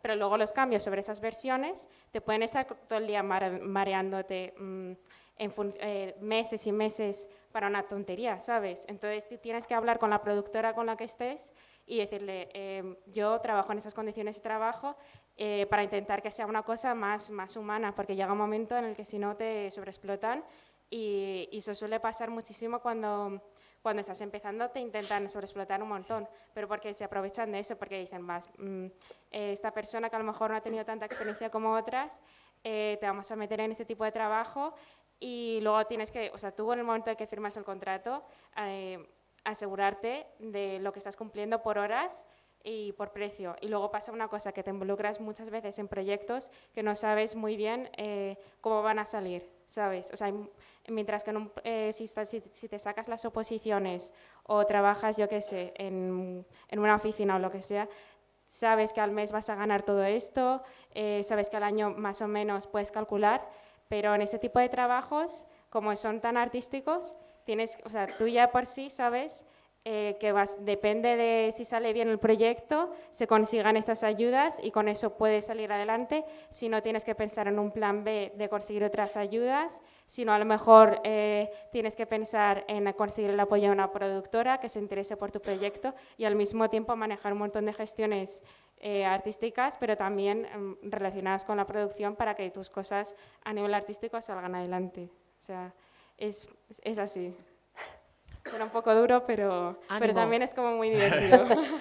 Sí, yo respecto a las horas, son todas, absolutamente. O sea, pero es muy importante diferenciar lo que ha dicho la compañera respecto a las horas que tú echas porque quieres y porque quieres llegar a algo con las horas que te obligan a hacer en un trabajo, ¿vale? O sea, que es verdad que se aprovechan mucho de estás trabajando en Stranger Things o en Gotham Knights, no te quejes, no, o sea, yo trabajo mis 8 horas, no me tengo que quedar aquí 12, o sea, cuidado con el crunch o con el overtime que te explotan, es verdad, o sea, eso ha mejorado, ¿vale? Eso también, por lo menos en mi experiencia, ha ido mejorando, pero es verdad que algunas empresas se aprovechaban de que tú estás trabajando en cierto proyecto para decir, no te quejes que estás trabajando en Stranger Things, ¿sabes? O sea, mucho cuidado, que yo las he hecho porque quiero en mi casa, pero tú aquí no me puedes obligar a echarlas, ¿vale? O sea, eso, hay que diferenciar esas dos cosas. Y por la parte que nos toca de en casa, pues pasa que cuando a cierta edad es más difícil darse cuenta, pero hay que ser muy, muy, muy bueno para llegar a cualquier alto en cualquier disciplina como la que estamos aquí cualquiera. Ha habido que trabajar un huevo, o sea, la suerte no existe, o sea, esto no es suerte, hay que trabajar un huevo y tienes que ser muy, muy, muy bueno. El que seas muy, muy bueno depende de las horas que eches, por supuesto, de lo que estudiéis. Entonces, ahora es verdad, cuando yo doy clases a gente de 20 hasta 30, el cerebro va cambiando, nos ha pasado a todos, y al principio como que ves todo, sí, estoy estudiando, hago las horas obligatorias para entregar mi tarea y ya está, pero es muy guay luego llegar al objetivo que tienes que llegar y tienes que echar muchas horas, te tiene que gustar mucho porque hay que echar muchas, pero luego da su fruto y es como marcarse el objetivo de ser bueno, de ser el mejor. O sea, yo siempre digo en las entrevistas que me han hecho o en conferencias que el que es bueno tejiendo alfombras se gana la vida tejiendo alfombras, ¿vale? O sea, que hay que ser bueno en lo que hagáis, o sea, marcarse un objetivo y ir a por todas. Es verdad que todos hemos tenido cierta edad y cuesta darse cuenta, pero luego os daréis cuenta en un futuro de miras atrás y dices, me cago en la... Yo ojalá hubiera empezado en vez de con 30, con 20, pero bueno, empecé con 30, me tuve que poner las pilas, o sea, horas en casa, todas, todo mi tiempo, y lo que hago es, como ha dicho Paula, es llevar a mi terreno a la familia. Le dije a mi mujer, ¿no te gusta esto a ti de modelar? Mola un huevo, ¿eh? Mola, te compro una tableta, mola un montón, mira ZBrush, puedes hacer personajes de animación, mira... Y se empezó, la enganché. Entonces, ya como ella hace lo mismo que yo, pues guay, porque ya no me dice, deja el ordenador que vamos a ver una serie. Ya está con otra cosa, que se tira 1000 horas modelando, y así pues me deja en paz, y ella sus cosas y yo. Cada uno, eso también os daréis cuenta, que luego es cada uno su aire, y 2 teles y todo dividido, y así mola un montón. Así que ella se pone con sus cosas, yo con las mías, ella con ZBrush, yo con mis efectos y así. O sea, lo mejor que podéis hacer también como consejo es llevarlos a vuestro terreno y engancharles. Decir, esto mola un huevo, ponte con ello porque y así te dejen en paz. Eso, así puedes estar más horas. Eso mola mucho también. No tienes un adolescente en casa, ¿no? No tengo un adolescente en casa. Ahí es cuando empieza la diferencia, pero sí que es verdad que mola mucho y vosotros vais a... Para mí todavía es algo que me cuesta asimilar, pero estáis viviendo este boom del trabajo online, de poder trabajar con Hollywood en vuestra casa en Azuqueca o en Alcalá de Henares sin tener que viajar a Los Ángeles para trabajar, ¿no? Y eso es alucinante. Pero también eso es un arma de doble filo porque tiene una esclavitud constante de no desenchufarte nunca, ¿no? Mi chica trabaja con el estudio de Alberto Mielgo, el estudio de Leo Sánchez, que es el que ganó el Goya de animación, el Oscar de animación el año pasado con el Limpiaparabrisas. Y son un equipo ellos construyen personajes, sobre todo. Ahora están haciendo también una cosa para Netflix y otra peli también bastante horrible, eso, rollito navideño y tal. Y hacen un trabajo, por supuesto, muy comercial, todo de animación, y tienen un modelador en El Cairo, otro en Japón, otro en Perú, otro en Argentina, 2 en Londres, 3 en Los Ángeles. Entonces ella no tiene horario. Hay días que se tiene que levantar a las 5 de la mañana porque el de Los Ángeles o el de Japón solo se puede conectar a esa hora para poderle subir los materiales. Ella es coordinadora, ella no es modeladora, hace coordinación, producción de VFX. Y entonces, bueno, pues lleva 6 meses totalmente esclavizada. Este verano no nos hemos ido de vacaciones porque había que entregar unas cosas y es verdad que se puede conectar en cualquier sitio, pero claro, en cualquier sitio no tienes una buena fibra para poder subir archivos de 2 gigas o lo que sea, ¿no? Ella es la que gestiona los archivos, envía al cliente, lo manda para acá, para allá. Entonces, bueno, es una esclavitud bastante jodida si no se sabe decir hasta aquí, y a veces no te queda más remedio que no puedes decir hasta aquí, o sea, porque solo tengo que dormir, pero a veces es que ni eso, ¿no? Entonces yo ha habido noches que me levanto al baño y la veo ahí a las 4 de la mañana, la tía ahí pegada, venga mandando cosas, digo, ¿pero qué haces? Vete a la cama y dice, no, es que tengo que entregar esto porque es que el de Los Ángeles me ha mandado una cosa y se lo ha mandado mal al de Japón y el del Cairo no lo ha recibido y no sé qué. Entonces, claro, es un estrés, os digo que llevamos una temporadita. Nos dedicamos los dos a lo mismo, lo intentamos entender, pero es verdad que luego pues también hay que tener vida. Si tenéis, cuando tengáis hijos lo entenderéis también, que bueno, pues en nuestro caso pues tenemos a Pablo le pasa lo mismo. Yo la intento enganchar para mi lado, que es que mi hija odia todo lo que tenga que ver con el stop motion, porque la pobre lleva desde que tiene uso de razón metida en festivales y en cursos y tal, y viajando por el mundo con nosotros, y bueno, pues está en esa edad de un poco de odiar lo que hacen tus padres, y yo entiendo que cuando crezca un poco más le cogerá el gusto, pero ahora mismo le encanta el manga y el anime japonés, pero todo lo que tenga que ver con stop motion, así con nuestro mundillo, como que le repele bastante, entonces no hay manera de arrastrar. Yo lo he intentado, igual por intentarlo tanto es porque por lo que lo odio, no lo sé. Pero es complicado ese compaginar vida familiar y sobre todo vida social. Entonces no os olvidéis que también para ser un buen artista hay que vivir la vida, ¿vale? O sea, porque una rata de ordenador todo el día metido en el ordenador, luego puedes hacer cosas muy chulas con mucha destreza técnica, pero luego no, si queréis ser creadores también e inventar vuestras propias historias y hablar de personajes y tal, tenéis que vivir también un poquito y salir y tomaros una cervecita de vez en cuando, los que seáis mayores de edad, o una Coca-Cola, perdón, Un poco, pero un poquito, pero hay que también hacer vida social, hay que relacionarse, hay que vivir y hay que disfrutar de veranos, de experiencias reales, no todo solo virtuales, para luego tener cosas interesantes que contar, para luego haber vivido en tu propia piel cosas que luego vas a poner en tus personajes y que tengan esa veracidad, que muchas veces hay guiones y hay cosas que ves que no tienen, que son personajes sin sentido porque los han escrito gente que no ha vivido o que no ha estado en esa situación, ¿no? Entonces es súper importante también que hagáis un huequito a la vida social y a la vida humana, no solo virtual, ¿no? Y vosotros cada vez lo tenéis más difícil. A nosotros nos ha costado menos porque yo cuando era joven no había otra cosa que estar en la calle con un palo ahí tirando piedras y haciendo el gamberro, ¿no? Pero ahora mismo es más fácil engancharse y quedarse pegado al ordenador todo el día o a la tableta o tal, que es una pasión que os va a pasar, pero que tengáis en cuenta también esa otra parte necesaria para formaros como artistas, de contar cosas interesantes a través de vuestras propias experiencias vitales, ¿no? Sí, era una pregunta un poco trampa, porque a veces nos pasa que decimos, tenéis que hacer en casa, no vale solo con los trabajos de clase, y digo, bueno, así también lo oyen aquí de profesionales que están en el mundo, que es lo que hablábamos un poco, ¿no? Para llegar donde hay que llegar, hay que ser de los mejores, hay que trabajar, hay que practicar, hay que probar, hay que experimentar y tener que tener pasión.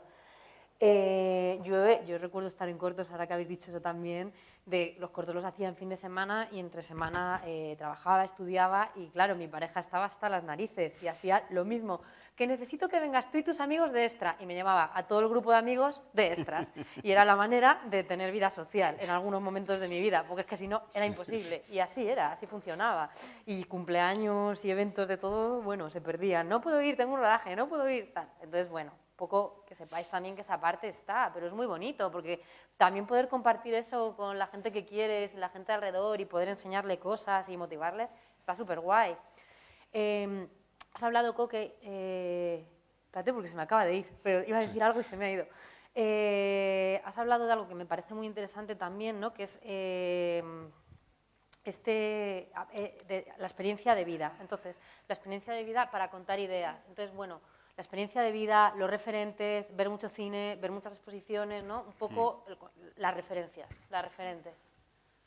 Ahí lo dejo. Sí, yo creo que la diferencia de cuando nosotros éramos pequeños a vosotros es que tenéis cantidad de recursos que podéis estar constantemente viendo y fomentando. Eso también paraliza muchas veces, ¿no? Porque ves, esto me gusta, esto también tal, y lo que te arranca es estar tirando horas y haciendo cosas.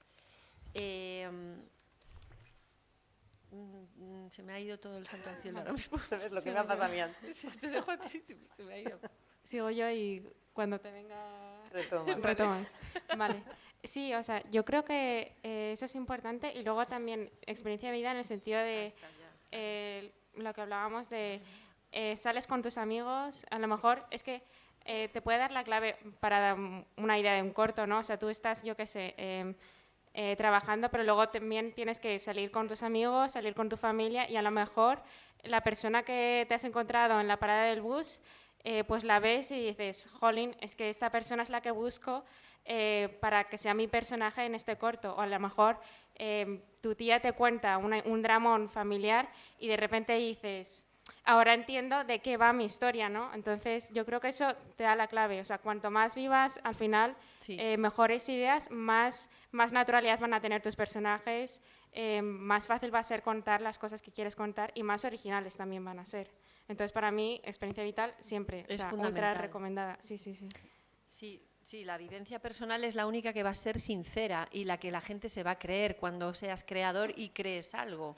O sea, si tú eso te lo cuentan y no es de primera mano o es algo que realmente te toca y es un conflicto o algo que realmente crees que es fundamental, porque como lo has vivido, transmitir tu forma de ver, porque como artistas y como creadores lo que cambia es nuestra mirada, o sea, con respecto a las cosas. Habrá otra gente que lo vea y no le parezca interesante, pero a través de nuestro punto de vista y cómo traducimos esa experiencia que nos parece vital y tan importante, o ese personaje, es como el otro se lo va a creer y nos va a entender y vamos a conectar con más gente.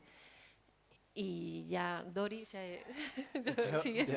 yo, en mi caso, aquí es donde nos diferenciamos el resto de compañeros de mi profesión, en este caso, que para mí la experiencia de vida no influye, para ellos es vital. Yo creo que lo más importante para ellos es la experiencia de vida. De hecho, como ha dicho Coque antes, yo creo que no, ellos como creadores originales y de contenido audiovisual, su experiencia de vida es la clave. Vamos, no creo que haya nada más importante, de hecho. En mi caso no, en mi caso mi experiencia de vida les da igual. O sea, yo si estás trabajando en una película, en algún videojuego, le dices, esto lo podíamos echar un poco más a la derecha, y dice, no, eso va donde va y ahí no lo vas a tocar. Vale. Esto podría ser un poco más, el humo a lo mejor podría ir, no, es que no. O sea, da igual, directamente te dicen, pero a mí me parece, y ellos te dicen, tú no te pagamos para que pienses, te pagamos para que hagas lo que te tengas que hacer. Entonces, bueno, en mi disciplina tan técnica, en el caso de los efectos visuales o en el campo de la animación en cine o en videojuegos, sí que es verdad que no te puedes salir del guión que está marcado. O sea, tienes que hacer exactamente lo que te dicen y no propongas porque nadie te ha pedido que propongas. Para eso ya están los creativos. O sea, ellos son los que dicen lo que hay que hacer y nosotros nos limitamos a hacer lo que nos dicen. Entonces, bueno, en mi caso no influye, pero en el caso de que os dediquéis a lo que hacen ellos más, yo creo que no hay nada más importante, de hecho, que la experiencia de vida. Sí, como comentaba antes, yo siempre me preguntaba cómo con mi primer cortometraje, con El viaje Said, cómo era un corto que técnicamente bastante defectuoso, por llamarlo de alguna manera, había llegado a tanta gente, ¿no? Y realmente fue por dos cosas fundamentales. Yo viajaba mucho a Marruecos y he tenido amigos que se han ahogado viniendo en patera, ¿vale? O sea, que yo me decían, me voy a España, voy a aparecer en Madrid y tal, y yo pues, un mes después hablar con la familia y decirme, no, se ha ahogado, ¿no? Y en concreto 2 o 3 personas muy colegas que han muerto intentando cruzar el estrecho, ¿no? Ese fue el pistoletazo de salida para decir yo, tengo que hablar de este tema ya, ¿no? Entonces, respira mucha verdad, a pesar de ser una narración muy de cuento infantil, como un poco inspirada en el cuento de Pinocho y tal, es un cuento hecho es un corto hecho con las entrañas, ¿no? Es sincero, esa pasión, ¿no? Lo que hablamos de la sinceridad, hay que ser sincero y honesto con lo que piensas, con tus valores, que a veces... Y mi falta de experiencia como animador hizo también que pusiese toda mi energía y toda mi pasión en explicarle a la gente que venía a trabajar conmigo por qué quería contar este corto y cómo lo quería contar, ¿no? Entonces, ahí sí que estuve muy acertado a la hora de transmitir esa pasión y esa idea de que había que hablar de este tema y había que hablar en este tono para que la gente no sintiese rechazo nada más. Aunque es un corto sobre migración y tal, hay niños ahogados, tal, pero todo es un cuento infantil, ¿no? Entonces, fue esa experiencia vital de haber viajado a Marruecos, de haber estado conviviendo con mis colegas, gente pobre que vivía en barriadas muy desastrosas, ahí en Larache y tal, gente que estaba a la orden del día pues con el mundo de las pateras y tal, fue lo que me hizo tener esa verdad creativa a la hora de armar este cortometraje, ¿no? Y luego también pasa mucho que nos relacionamos con gente que se dedica a lo nuestro. Entonces sales un poco como para airearte, a mí me pasa con Paula, que aparte de esos socios somos colegas, y seguimos hablando de lo mismo. Sí. Entonces estás en el bar tomando una cervecita y estás hablando, no, porque en el fotograma no sé qué, estás hablando de trabajo cuando sales del trabajo, ¿no? Eso, ahí ya no hay nada que hacer, pues eso ya es la pasión, ¿no? Pero sí que es verdad que a nivel creativo es súper importante. Vosotros ahora mismo, como contaba Pablo, yo cuando empecé con el tema de la animación no tenía ni ordenador, ¿vale? Y no sé si existía YouTube, pero todavía no. Entonces, antes para ver cortos de animación o los veías en un festival o alguien te pasaba una casete de VHS, no sé si sabéis lo que es un VHS. Esto es coña, ¿eh? Claro. Una casete de vídeo. Entonces tú conseguías, tu colega se venía con el otro vídeo VHS y copiabas la casete para ver cosas de Svankmajer o de animación del este, así súper chula, de autor y tal. No se veía nada, o cuando ponían Mazinger Z en televisión, era la única manera de ver animación, ¿no? Entonces ahora tenéis todo para elegir. O sea, cualquier autor que ellos diga más rebuscado, vas a YouTube, haces pa y te sale. Entonces es alucinante lo que tenéis al alcance de vuestras manos de ver distintos tipos de animación, distintos autores, lo tenéis todo a vuestro alcance. Eso, como decía Pablo antes, puede paralizar a veces, pero nos tiene que, y que ya con esto acabo, nos tiene que impedir encontrar vuestra propia voz, ¿vale? Eso es lo más importante. Si queréis ser creadores, por supuesto, hay gente que es más técnica y que hace unas cosas maravillosas a nivel técnico, como decía Miguel, pero si elegís por la parte creativa y de ser creadores de animación o de contenidos audiovisuales, buscar vuestra propia voz. No tratéis de imitar. Es verdad que uno aprende mucho imitando al principio, pero hay mucho donde elegir y que todo sea, todas las animaciones, todas las películas, todo lo que veáis, pase a través de vuestro filtro y que busquéis una manera propia de hablar, ¿vale? Es muy complicado porque ahora todo el mundo es creador, pero yo os animo a eso, que busquéis vuestra propia voz y vuestro propio lenguaje a pesar de todas las influencias que tenéis al alcance de vuestra mano, ¿no? Creo que eso es lo más importante como creador. Yo, respecto a lo que dice Coque, una frase que a mí me marcó mucho, que es: el que copia de uno es plagiar, el que copia de muchos es un genio. Eso es para que busquéis muchas fuentes y luego saquéis vuestras propias conclusiones. Exactamente, filtrar siempre, ¿no? A través de vuestro tamiz para que lo que salga no sea que se parezca. A mí me pasaba mucho, he dado durante 7 años clase en la ECAM, en la Escuela de Cine de la Comunidad de Madrid, y según veía entrar por la puerta a los alumnos el primer año, era como: a este le gusta Tim Burton, solo con las pintas, ¿eh? A este le gusta Tim Burton, a este le gusta el manga japonés, a este... Entonces, y luego se ponían a dibujar y todos me hacían el arbolito como Tim Burton, o se ponían, a ver, dibujarme vamos a hacer una televisión o modelar una televisión, y todas las televisiones eran parecidas a la televisión de los Simpson. Esta cosa voy a buscar referencias, yo cuando empecé a trabajar no había referencias, era lo que habías visto en libros, en exposiciones y tal, y era lo que tenías en tu cabeza y la imagen que tú te formabas en tu cabeza. Ahora tienes que hacer ellos decían: a ver, vamos a modelar una televisión para un cortometraje. Entonces ellos ponían televisión, animación, y les salía la televisión de los Simpson. Y todos hacían el mismo diseño que se parecía a la televisión de los Simpson. Entonces, es verdad que eso ayuda muchísimo, te da muchas ideas, pero es peligroso, ¿vale? Que no, y además, todas las referencias... que a mí ahora me pasa, que ya uso muchas referencias, se parecen a las primeras fotos que salen en el buscador de Google. Porque la gente dice: a ver, zapatos de tacón, y haces clic, y pones en Google, y los 3 primeros que te salen son esos los que copias, ¿vale? Entonces, darle un poquito para abajo al scroll en el ordenador para no copiar la primera foto que viene en el buscador de Google. Copiarla, salen 2000, pues copiar la 50, ¿no? Y así intentar un poquito como salirnos de esta cosa globalizada que nos mete a todos en el mismo cajoncillo. Por eso a mí me gusta mucho la animación independiente. Cuando voy a festivales de animación independiente, veo cosas que no se ven ni en Netflix, ni en HBO, ni en ningún sitio, ¿no? Son cosas alucinantes. Hay muchísima animación independiente muy original, de autores muy originales, de gente muy joven que está haciendo cosas alucinantes. Y existe otro mundo más allá de Netflix, os lo digo de verdad. Y yo soy el primero que me veo Stranger Things y disfruto como un enano, ¿eh? Me encantan las películas comerciales de tiros, de hostias, de explosiones, me encantan. Pero sí que es verdad que soy muy consciente de que hay otro mundo más allá de lo primero que sale en Google, de lo primero que te pone Netflix cuando entras en la plataforma. Entonces, os invito a siempre intentar ir un pasito más. ¿Por qué? Porque la diversidad de creación es donde está la chicha del asunto. Por supuesto, es mi opinión. Bueno, me dicen que vamos en tiempo, entonces antes de pasar a las preguntas, no sé si queréis añadir algo o puedo pasar. Yo solo quiero una cosa, que es muy importante fomentar el espíritu crítico. O sea, que ahora mismo que hay tanta información y que estáis totalmente bombardeados por cosas muy chulas, es afinar el ojo y el discurso crítico para poder tener vuestro propio criterio. Y este tema que estamos hablando de autoría y de personalidad y de autenticidad en vuestra obra, pues a través de este estudio de la crítico. Ya está. Solo quería decir eso. Vale, pues pasamos a las preguntas entonces. Venga, Víctor, dale. Víctor y luego Diego, que había levantado la mano. ¿Micro? Tenemos micro. Víctor. Habla alto, venga, que tú tienes potencia de voz. Venga, sí, dale. Venga, dale. A ver, por favor. Ahí hay un micro. ¿Cómo está, Víctor?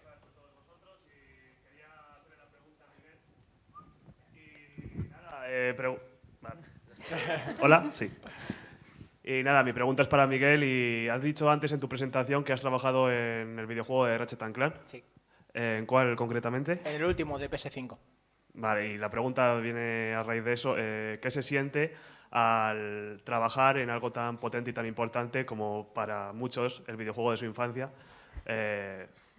Por ejemplo, para mí es un referente de los videojuegos y lo uso mucho para hablar con mis amigos de esos temas. ¿Qué se siente al trabajar en un proyecto así? Es una pasada. Mola muchísimo. O sea, por eso es lo que te hace echar tantas horas. Objetivos como ese. O sea, yo quiero... Y es que lo más gracioso es que se consiguen. Y muchas veces son cosas que dices... Que no, que sí, claro sí. Y antes a lo mejor menos. Yo he trabajado en Escocia, he trabajado en Tokio, he trabajado en Portugal. Pero ahora ya no me muevo de mi casa. Porque ahora tenemos esas oportunidades desde casa.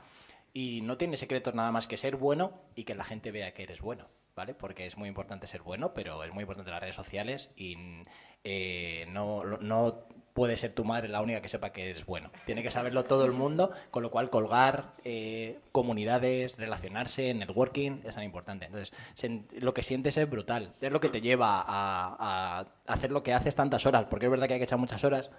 Y si no fuese por esa motivación, yo es eso lo que me lleva, el querer trabajar en una peli, el querer trabajar en Ratchet & Clank o en Gotham Knights, que son juegos que dices, muchas veces ni te lo crees, muchas veces echas atrás y digo, joder, ¿en serio?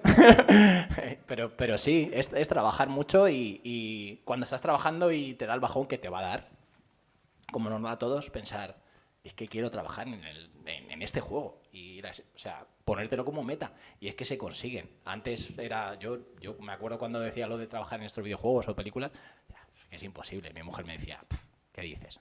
Tú estás loco. Y es que se puede, realmente es marcártelo como meta y todos los días trabajar con esa meta, porque si trabajas sin rumbo, es lo que dicen, si no vas a un sitio enfocado, te pierdes, ¿vale? Si tú no pones el GPS, voy al Instituto Clara Campoamor, me voy a cualquier sitio. Entonces tú ponte y tira para adelante.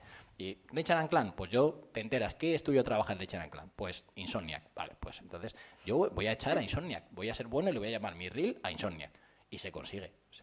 O sea, que la experiencia es brutal. Sin duda alguna es piel de gallina, en serio, ¿eh? Y con películas, a mí se me saltaron las lágrimas, o sea, lo reconozco. Aparte de que soy muy de llorar con el diario de Noah y eso, pero aparte con eso, muy emocionante, en serio, ¿eh? Es brutal. Te ha saltado Diego, María.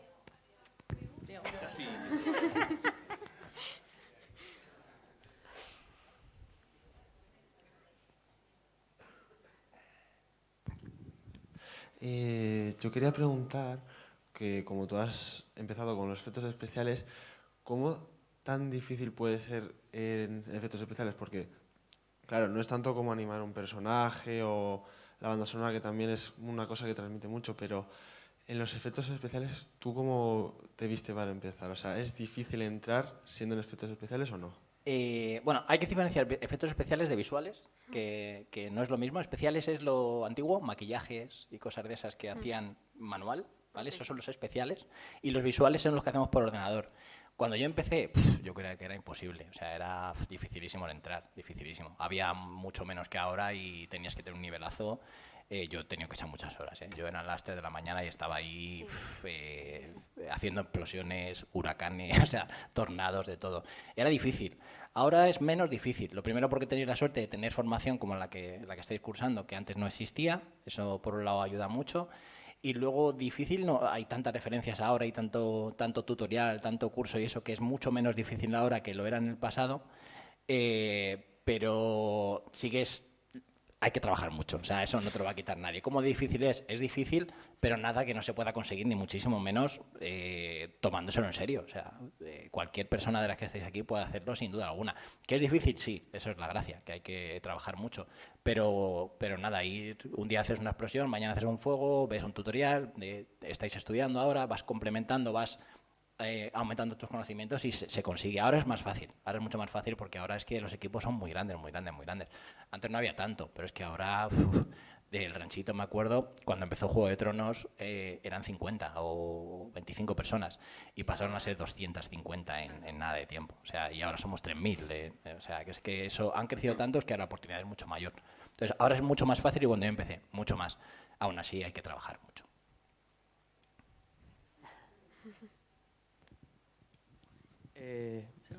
Buenas.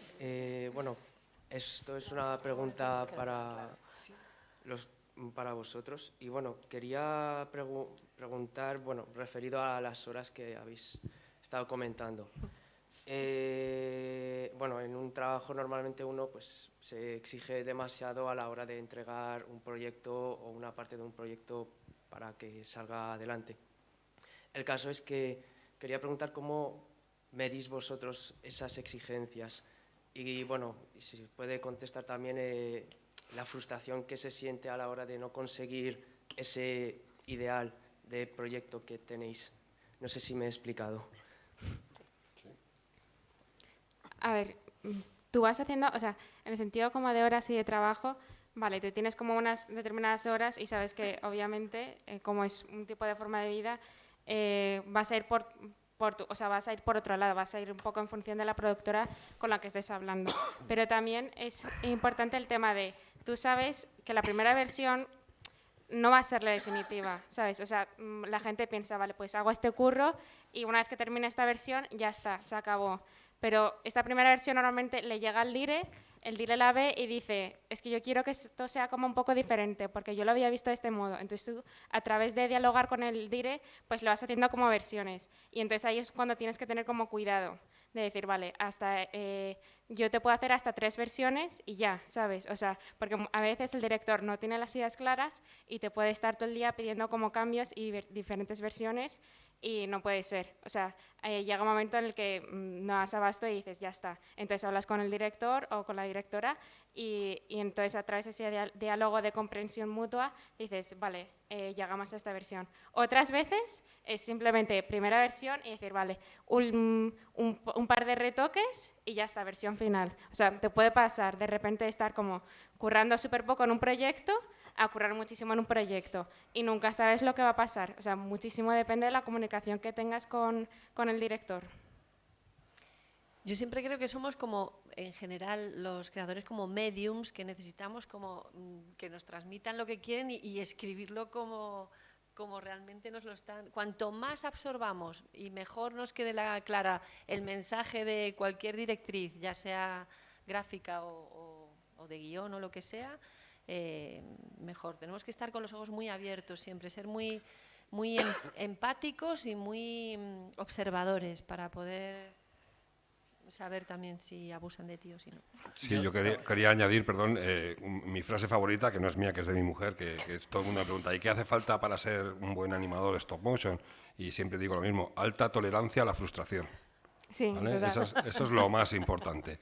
¿Por qué? Porque muchas veces tú te imaginas una cosa y al final, o por medios, por tiempo o por tus propias capacidades artísticas y técnicas, no puedes llegar a lo que tenías en la cabeza. Entonces hay que, por supuesto, exigirte muchísimo, pero llegar a un punto de decir, vale, esto se entiende, funciona en la historia, funciona en el contexto, me sirve, ¿no? Y rebajar un poco expectativas a la hora de poder seguir adelante y no quedarte, porque si no muchas veces lo que haces es quedarte atascado y no avanzar, ¿no? Entonces, alta tolerancia a la frustración, importante. Y sobre todo, exigencia mucha, pero siempre con un límite. Y como decía también Ana, cuando se trata de que el ok te lo tiene que dar una tercera persona, también saber parar los pies, ¿no? A esas 1000 versiones más, no, hasta un punto, ¿no? Yo respecto a la frustración, lo que dice Coque es que es así. Cuando empezáis, ahora seguramente os haya pasado ya, os ponéis como límites de hacer una tarea y os decís, voy a mí me sale voy a hacer una explosión de una ciudad, que va a salir un tornado y va a haber fuego y va a haber... Escucha, tranqui, y luego te sale pues un monigote como el de Tim Burton, ¿vale? Entonces es que al final nos ponemos, tú en tu cabeza crees que puedes hacer lo que, como dice Coque, tu capacidad técnica no es capaz de hacer todavía y te frustra. O sea, fomentamos la frustración marcándonos metas demasiado altas, ¿vale? O sea que paso a paso. Yo primero voy a hacer una explosión, luego voy a hacer una explosión y le voy a meter fuego, pero no todo de golpe porque os frustráis, ¿vale? Entonces es muy importante marcarte límites que no sean muy difíciles para que no llegues, pero muy fáciles para que no evoluciones. Es un equilibrio entre evolución y no frustración, ¿vale? O sea, no muy alto para frustrarte, no muy bajo que no evolucionas, una cosa intermedia, ¿vale? Hay que buscarse esas tareas, esos objetivos cuando hagáis, eso por un lado. Y por otro lado, sí que me gustaría decir el síndrome del impostor, ¿vale? No sé si alguno lo tenéis, pero cuidado con el síndrome del impostor, que es muy cabrón, ¿vale? Perdonad por la expresión. El síndrome del impostor es cuando tú ves todos los demás, te parece maravilloso y lo que tú haces te parece una mierda, ¿vale? Os lo digo porque a mí me pasa. Yo tengo un síndrome del impostor bastante grande y no debo ser tan malo cuando estoy donde estoy. De hecho, pero me pasa, me sigue pasando y es verdad que, bueno, la gente te dice, tío, eres una puta máquina y tú piensas, pero ¿qué me estás contando si no tengo ni puta idea? Eso está bien porque te permite cuando te crees que lo sabes todo y tienes un ego, como lo hemos hablado, no evolucionas. Pero cuando el síndrome del impostor te dice, tienes que mejorar, tienes que ser mejor que el resto, lo echas todo. Pero cuidado, hay que el síndrome del impostor un poquito, bien, pero mucho tampoco, Cuidado porque no sois los peores, ni mucho menos, y hay que ser los mejores, pero no hundirte en tu frustración pensando que no vas a llegar, porque ese día estás ahí y el día no somos así, las personas no somos lineales, somos así. ¿Vale? Entonces un día estarás aquí y ese día que estás ahí es cuando tienes que decir, soy un hacha y lo voy a conseguir, y subes. Y el día que estés ahí, guay, pero cuando bajes acuérdate de que no eres tan malo, ni cuando estás aquí eres tan bueno. ¿Vale? Siempre va a haber alguien mejor que tú, así que hay que relajarse y disfrutar, sobre todo. Y siempre va a haber una versión mejor del proyecto. Nunca es la definitiva, así que... Sin duda. Es verdad. Es que es verdad. Y porque las cosas maduran, tienen que tener su tiempo también, porque nos creemos que la primera cosa que sale es genial, es estupendo, y un mes más tarde dices, madre mía, bueno, ¿qué mes? A los 2 días. Ya está, tienen que madurar los proyectos y las cosas. Ya respecto a lo que acabas de decir, justo tenía que ver con mi pregunta de lo del síndrome del impostor, ya que trabajamos como creativos y quería diferenciar entre trabajar para alguien o trabajar sobre tu propio proyecto, que lo siento como que te estás desnudando delante de un montón de gente y cómo sois capaces de diferenciar obra de autor para ni hundiros ni... Bueno, es que la parte de subirse mucho aún no la he vivido yo personalmente, pero la de hundirse bastante fácil. Entonces, ¿cómo soportar que a alguien simplemente no le guste y poder darse cuenta de que a otros les puede gustar mucho lo que haces? Yo sí, como hoy mencioné el tema, os fastidiáis que contesto yo. El síndrome del impostor eres tú contra ti. Si es otro, no te afecta tanto. O sea, a mí cuando me lo dice otro, tampoco te dice, depende quién, Porque yo he trabajado para Stallone en Rambo 5 y era él que te daba el feedback y te decía, esto es una mierda. O sea, te lo pintaba en rojo en la pantalla para que la sangre va para allá. Y tú le tenías que explicar, señor, esto es 3D, ¿vale? Para allá, puede ser para allá, puede ser para allá. Y él no concebía el 3D y te ponía en rojo, ¡mierda! Entonces, bueno, no te lo tomas en serio cuando te lo da Stallone un feedback así. Pero en general no lo tolero mal, el feedback de otros. Y mi peor enemigo soy yo. Tampoco he estado nunca aquí, como tú dices, no me pasa. O sea, el síndrome de impostor sí que te hunde, pero no te sube mucho. Entonces siempre ando intentando mejorar cada día hasta 1000 horas porque creo que siempre soy una mierda. Entonces, bueno, el síndrome del impostor nunca me hace estar aquí, siempre me hace estar aquí. Pero, por otro lado, el feedback de otros no me afecta tanto. Al revés, es como, ¿hay que cambiarlo? Pues lo cambio, lo adapto, tal. No me afecta tanto. Me afecta mucho más el yo mismo que el resto. O sea, creo que es una lucha contra ti, casi siempre es una lucha contra ti. Sí. Entonces, no me afecta el feedback negativo de terceros. Realmente no suele ser, es cambia esto, cambia el otro. Depende con quién des. Si alguno te dice, que no sea Stallone, que es un payaso, te dice, esto es una mierda, pues le dices, pues la mierda eres tú. rebota. Pero no, si no es una cosa que te afecte. Que a mí, por lo menos, no, me afecta más el mío. A mí me pasa, por ejemplo, bueno, yo también tengo como síndrome de impostora, o sea, de impostor, y lo que me pasa es que, bueno, lo que dice Miguel, o sea, el peor enemigo eres tú mismo, pero también tienes que pensar, o sea, mi trabajo nunca le va a gustar a todo el mundo, ¿sabes? O sea, a lo mejor hay gente que le encanta, hay otra gente que sabes que no le va a gustar nada, o sea, que siempre cuentas de eso de por base. Y luego también el tema del feedback de, vale, a lo mejor esta persona te critica un montón, pues está guay que te critique eso porque así tú aprovechas esas observaciones y tu proyecto crece y dices, vale, pues voy a tener en cuenta estas críticas y voy a hacer, o sea, no te las tomas como a nivel personal, sino que simplemente coges y dices, voy a hacer que el proyecto crezca haciendo caso punto por punto a lo que me están contando. Y entonces dices, olé por la crítica que me ha dicho porque ahora el corto es la hostia, ¿sabes? ¿No? Entonces, Y de hecho, muchas veces lo que se busca es eso, intentar que la gente te lo critique, o que te lo ponga súper verde, ¿sabes? ¿No? Y dices, vale, pónmelo lo máximo de verde que puedas. Y dices, vale, ya está. Pero porque sabes que el corto, o la peli, o la serie va a crecer mucho más. Entonces eso es lo que mola. Y yo intento diferenciar eso, o sea, no tomármelo como a nivel personal, sino tomármelo como a modo de crítica constructiva, ¿sabes? El arte es arte y a no todo el mundo le gusta lo mismo, ¿no? Pero una mala crítica o alguien que le repugna tu trabajo también es que lo has conseguido, ¿no? O sea, dices, le has provocado algo, aunque sea repugnancia, pero a través del arte estás provocando sensaciones, ¿no? Si se quedan indiferentes, igual es más jodido, ¿no? Y dices, pues, no está mal, pues eso es peor que vaya mierda que has hecho porque es que me pone de los nervios. Pues, coño, pues he conseguido algo en una reacción que creo que es más positivo que le deje a la gente indiferente. Yo en mi caso tengo esta cosa que hago, estos últimos cortos que he hecho, que son bastante políticamente incorrectos y me meto bastante con el tema de la cultura española y la sociedad española, los políticos y tal, y ha habido en festivales que me ha dado miedo porque digo, me van a linchar aquí, ¿no? Entonces, me ha gustado, digo, es que, joder, les estoy provocando rabia y indignación, eso es cojonudo, porque estoy haciendo mi trabajo, les estoy poniendo el dedito en la llaga y eso es lo que quería conseguir, ¿no? Así que a veces una mala crítica es mejor que una buena crítica o que una adulación, ¿no? Y eso también te hace crecer. Sí, bueno, lo primero, daros las gracias por haber venido y una pregunta sencilla y difícil. Simplemente que intentéis sintetizar un referente, que recordéis que para vosotros haya sido importante, para que ellos entiendan, porque muchas veces lo que nos cuesta es decirles que encuentren referentes, que busquen. Entonces, para que les deis una opción de buscar algo acerca de lo que a vosotros os ha llamado y lo que os ha movido para hacer lo que estáis haciendo. Bueno, sí. Es que resumir en uno. Yo, en mi caso, es que desde muy pequeño me ha llamado la atención la gente muy inteligente. En películas, en todo. O sea, me he leído biografías de gente, los genios. Me han llamado, pero desde muy joven. O sea, en vez de llamarme la atención cosas a lo mejor más los youtubers o los influencers. A mí, mi influencer era Einstein, Tesla. Entonces, pero desde muy joven. Entonces, hay una frase que dice, he llegado donde he llegado porque me he subido a hombros de gigantes. Pues yo me he subido a hombros de gigantes porque yo veía a esa gente y viendo pelis, el Indomable Will Hunting, que trata de un chico que es un genio, Una mente maravillosa. Todas esas películas a mí son mis preferidas porque son gente que ha llevado sus investigaciones o sus estudios a lo más alto, luchando y dedicando su vida a ello.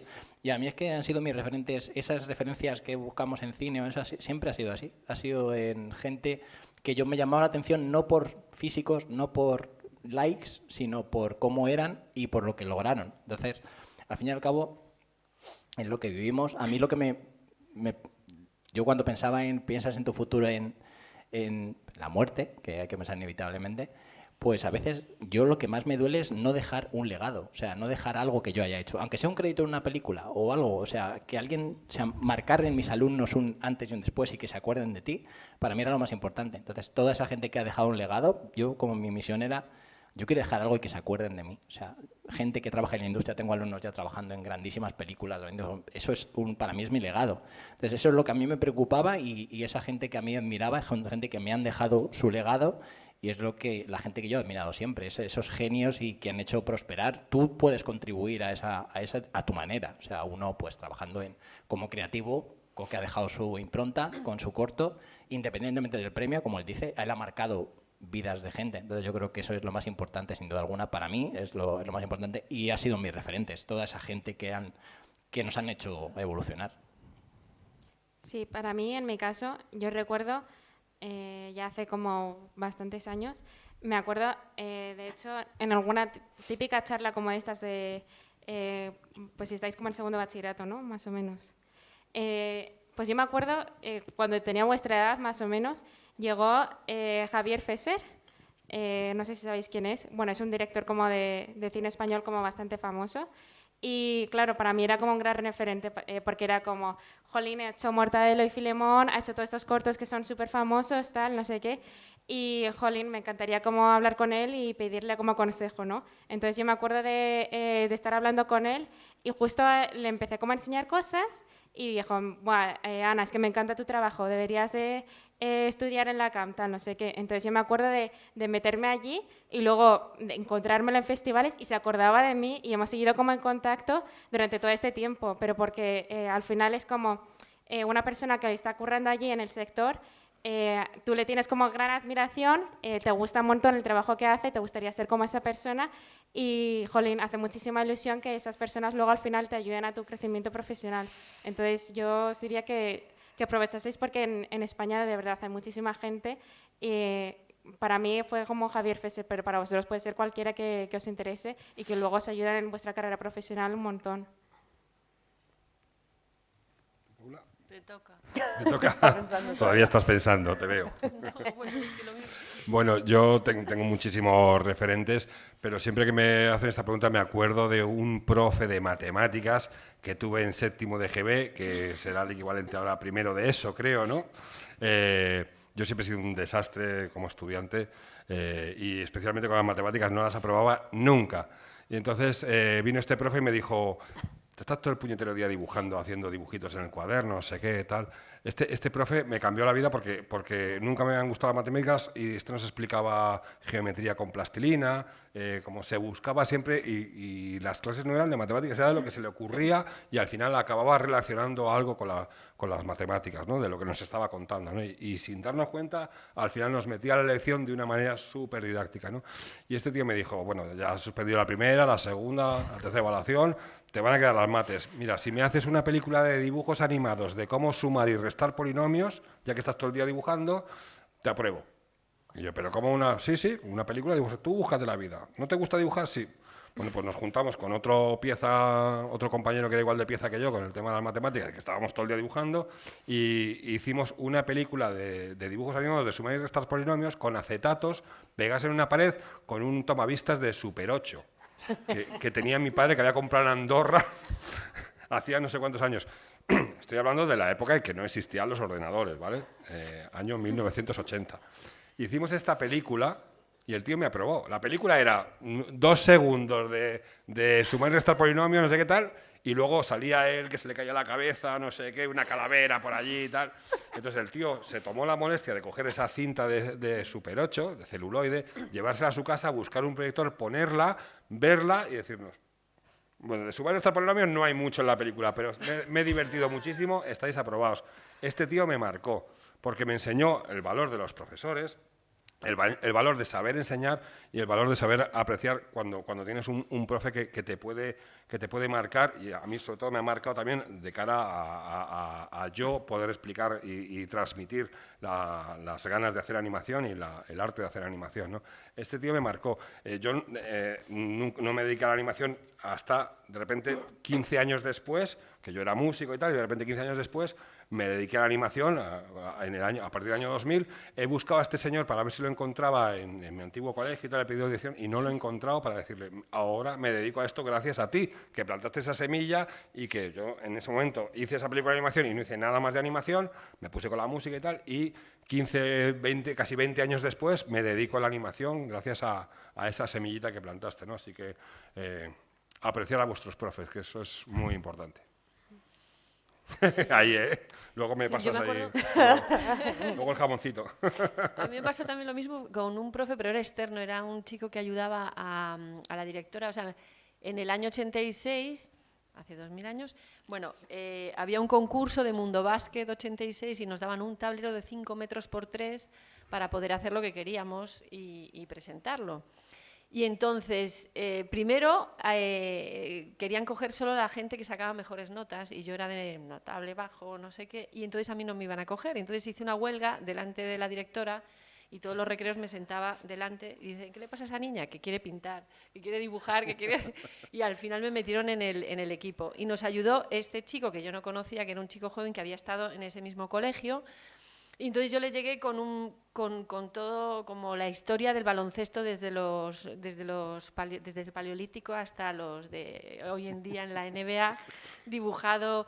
Y entonces él se quedó alucinado, me dijo: bueno, ¿y cómo? Y yo le decía: ¿pero cómo hacemos que esto llegue allí? ¿Sabes? O sea, yo no sabía ni traspasar los dibujos ni...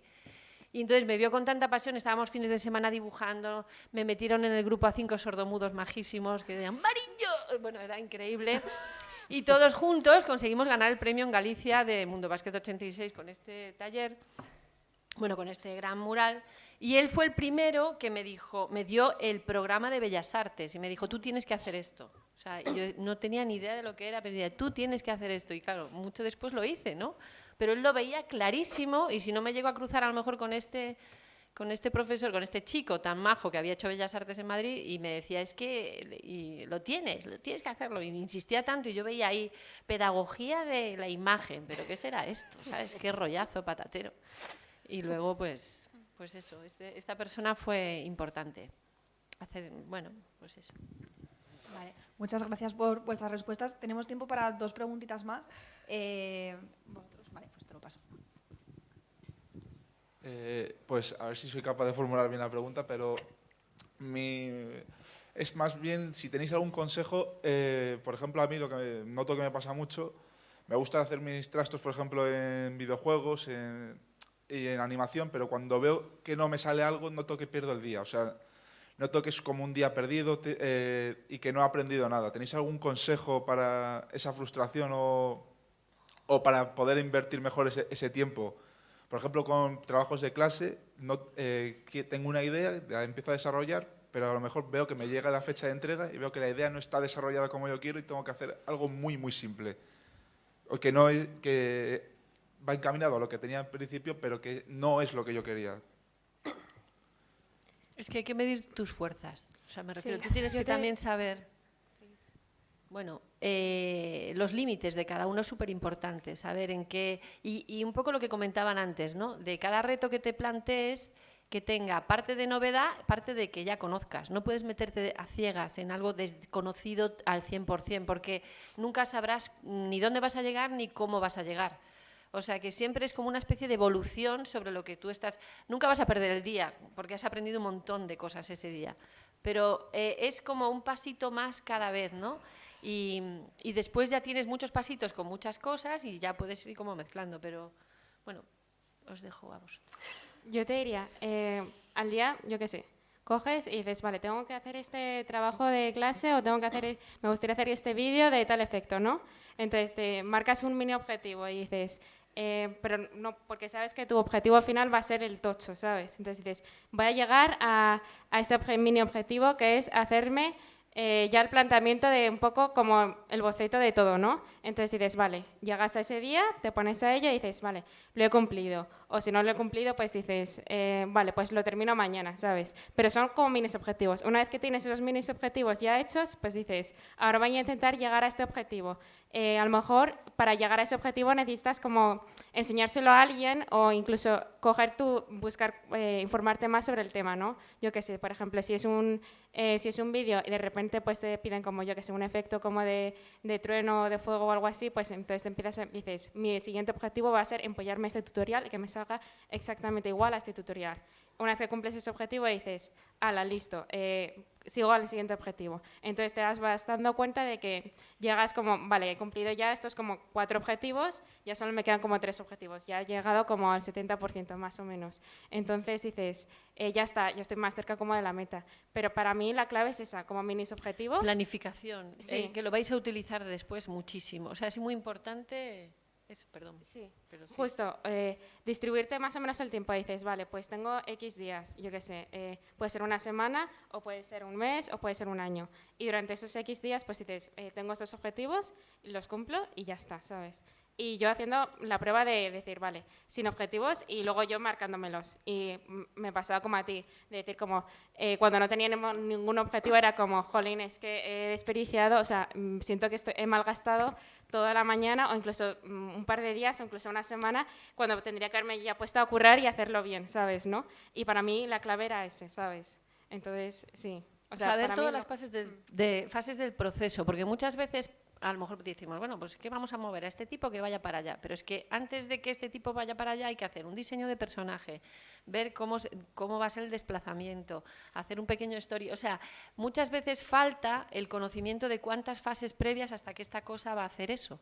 Y por eso nos frustramos, porque creemos que solamente ese tío va hasta allí. No, pero es que antes tienes que haber diseñado un personaje, bueno, yo lo hablo en esto, o en un vídeo, en cualquier cosa, pero tienes que entender muy bien cuáles son los procesos de ese trabajo para poderlo fraccionar y planificar.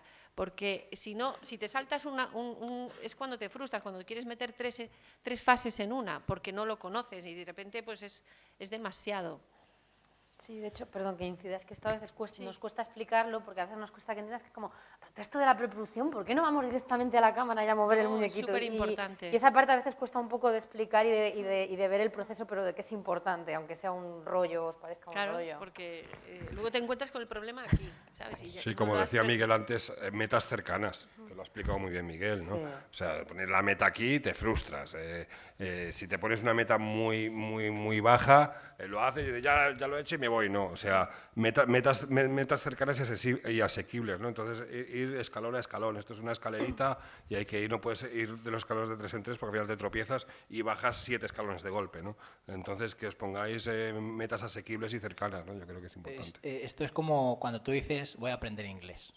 Aprender inglés es muy grande y hace que te vayas al sofá o te vayas a jugar. Entonces, aprender inglés, un concepto demasiado abstracto. Hay que definir mejor los objetivos, es decir, pues voy a aprender hoy los verbos, mañana voy a aprender esto, mañana voy a aprender lo otro. O sea, el que tú te marques metas en un global y no las disecciones en pequeños trozos, haces que al final te frustres y pasen esa cosa, lo que ha dicho Ana, partirlo en trocitos. Respecto a tu pregunta, a mí me pasa igual. O sea, yo hay días que digo, puta mierda de día, no he hecho nada. Joder, vaya tela. ¿Sabes lo que hago yo para evitar eso?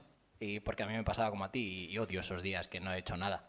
La primera hora de mi día, o hora y media, la dedico siempre a aprender algo nuevo. Eso llevo 8 años haciéndolo. Tengo un Evernote que apunta ahí todos los cursos que hago. Ahí hay 600 o 700. Todos los días, la primera hora la dedico. Así por lo menos ya no puedo decir, hoy no he aprendido nada. Entonces, esa es mi manera de decir, joder, ya es un día provechoso, ya he aprendido algo nuevo. Entonces, lo primero que hago por la mañana, mi primera hora del día es aprender algo nuevo. Hora y media, curso nuevo, lo que sea. Y poco a poco, si tú te planteas aprender lo que sea, y hay gente que se mete 8 horas seguidas, no vale para nada. O sea, es mejor que te pongas 1 hora todos los días, que no es nada, o 15 minutos. Es que 15 minutos de una cosa al cabo de la semana ya llevas 2 horas haciendo cosas. O sea, al final 15 minutos y ya a la semana ya has hecho 2 horas de algo. Entonces yo siempre marco pequeños, ese tipo de objetivo en mi día a día, aprender algo nuevo para no me pase lo que a ti que diga, vaya día, no he aprendido nada, me pasa mogollón. O sea, ese sentimiento que es asqueroso de decir, no he aprendido nada. Sí, eso suele ser más frustración y sobre todo con proyectos propios también me pasa esto de empezarlo y cogerlo, que tengo a mi pareja que se los enseño mucho y me dice, no, si están bien, luego cojo, ya escondidas de ella, lo miro. Digo, si es una mierda, ¿cómo puede decir que está ya bien? hemos hablado del síndrome del impostor y eso es tu síndrome del impostor. Seguramente lo ve otro. Yo me acuerdo, lo tengo de tan pequeño, yo dibujaba bastante bien cuando era pequeño, ahora soy todo técnico, nada artístico, pero cuando era pequeño dibujaba muy bien, daba clases de pintura, y me acuerdo que, para que veas hasta dónde llega el síndrome del impostor, hice un dibujo y dije, joder, qué mierda de dibujo, lo tiré a la basura, el dibujo. Llegó mi hermana, llegó a la basura y lo sacó y lo presentó a un concurso. Gané. Alucinante. O sea, a mí no me gustaba nada y a mi hermana dijo, pero este chico, ¿cómo puede decir que esto es una caca? Te pasa igual, te dicen que es una caca y o sea, tú te crees que es una caca y seguramente no lo sea. O sea, que eso es lo que hemos hablado antes del síndrome del impostor. Hola. Sí, pues bueno, mi pregunta es para Coque. Antes nos has contado que has hecho proyectos políticamente incorrectos, algunos. Quería saber si tienes alguna anécdota con alguien que se haya enfadado, alguien así, un dirigente político, lo que sea, por algún proyecto tuyo. Gracias. Pues, bueno, así en concreto no. Ha habido festivales en los que no me han seleccionado porque el signo político del ayuntamiento no era tal. Y luego también, como vivo en la Comunidad de Madrid y todos sabemos quién gobierna la Comunidad de Madrid, siempre he conseguido subvención para mis cortometrajes de la Comunidad de Madrid, cosa impensable. Y entonces lo que hago es escribo un guión súper suavizado y luego hago lo que me da la gana. O sea, para la subvención meto un guión pues todo como muy light, sin dar como detalles concretos de los personajes y tal, y luego pues bueno, pues sale Rajoy o sale Maruenda o sale el otro, y eso no lo ponía en el guión inicial, ¿no? Entonces me busco las triquiñuelas un poco para conseguir pasta de los que luego critico, ¿no? Entonces, que luego también reparto para el otro lado, no solo reparto para un lado, ¿no? Pero sí que es verdad que al hacer cosas políticamente incorrectas te estás marcando un camino. A veces eso me ha afectado también a la hora de trabajar profesionalmente para publicidad, que bueno, pues este es un borroca, este es un comunista o como lo quieras llamar, y a veces es verdad que no claramente, pero sí he sentido que igual no me han cogido para ese proyecto porque por mi trayectoria como director, mi trayectoria personal, porque luego mi trayectoria profesional por otras cosas no tiene nada que ver, ¿no? Hay que saber separar, ¿no? Pero sí que es verdad que bueno, pues si te metes en ese bosque, tienes que estar acostumbrado a que te den alguna hostia que otra, ¿no? Vale. Bueno, chicos, pues sobre todo que es que nuestros alumnos de bachillerato se tienen que marchar a clase, pero muchísimas gracias por toda la ponencia y las preguntas. Le paso la palabra a mi compañera María ya para cerrar la mesa redonda. Y ahora deciros que a la salida nuestros alumnos de ciclo superior y vosotros los invitados, pues tenemos preparados un café ahí a la entrada que, pues para que charléis un rato y toméis un café tranquilamente. Hay una mesa reservada para ellos, no os comáis los... ¿vale? O sea, son 3 mesas, 2 tenéis las de ciclo. ¿Vale? Y bueno, muchas gracias y le paso la palabra a María. Espera. Bueno, ya María ha dicho todo, así que nada, simplemente daros las gracias por estar aquí, a los de bachillerato por haber quedado, darles gracias a los profes por haberos dejado quedaros, ¿vale? Y bueno, sobre todo, gracias por compartir con nosotros este tal ratito, por contar vuestras experiencias y creo que les ha sido muy útil y seguro que ahora os abordan allí en el café. Un placer. Pero bueno, que vamos al café y ahora nos vemos. Muchas gracias. Gracias.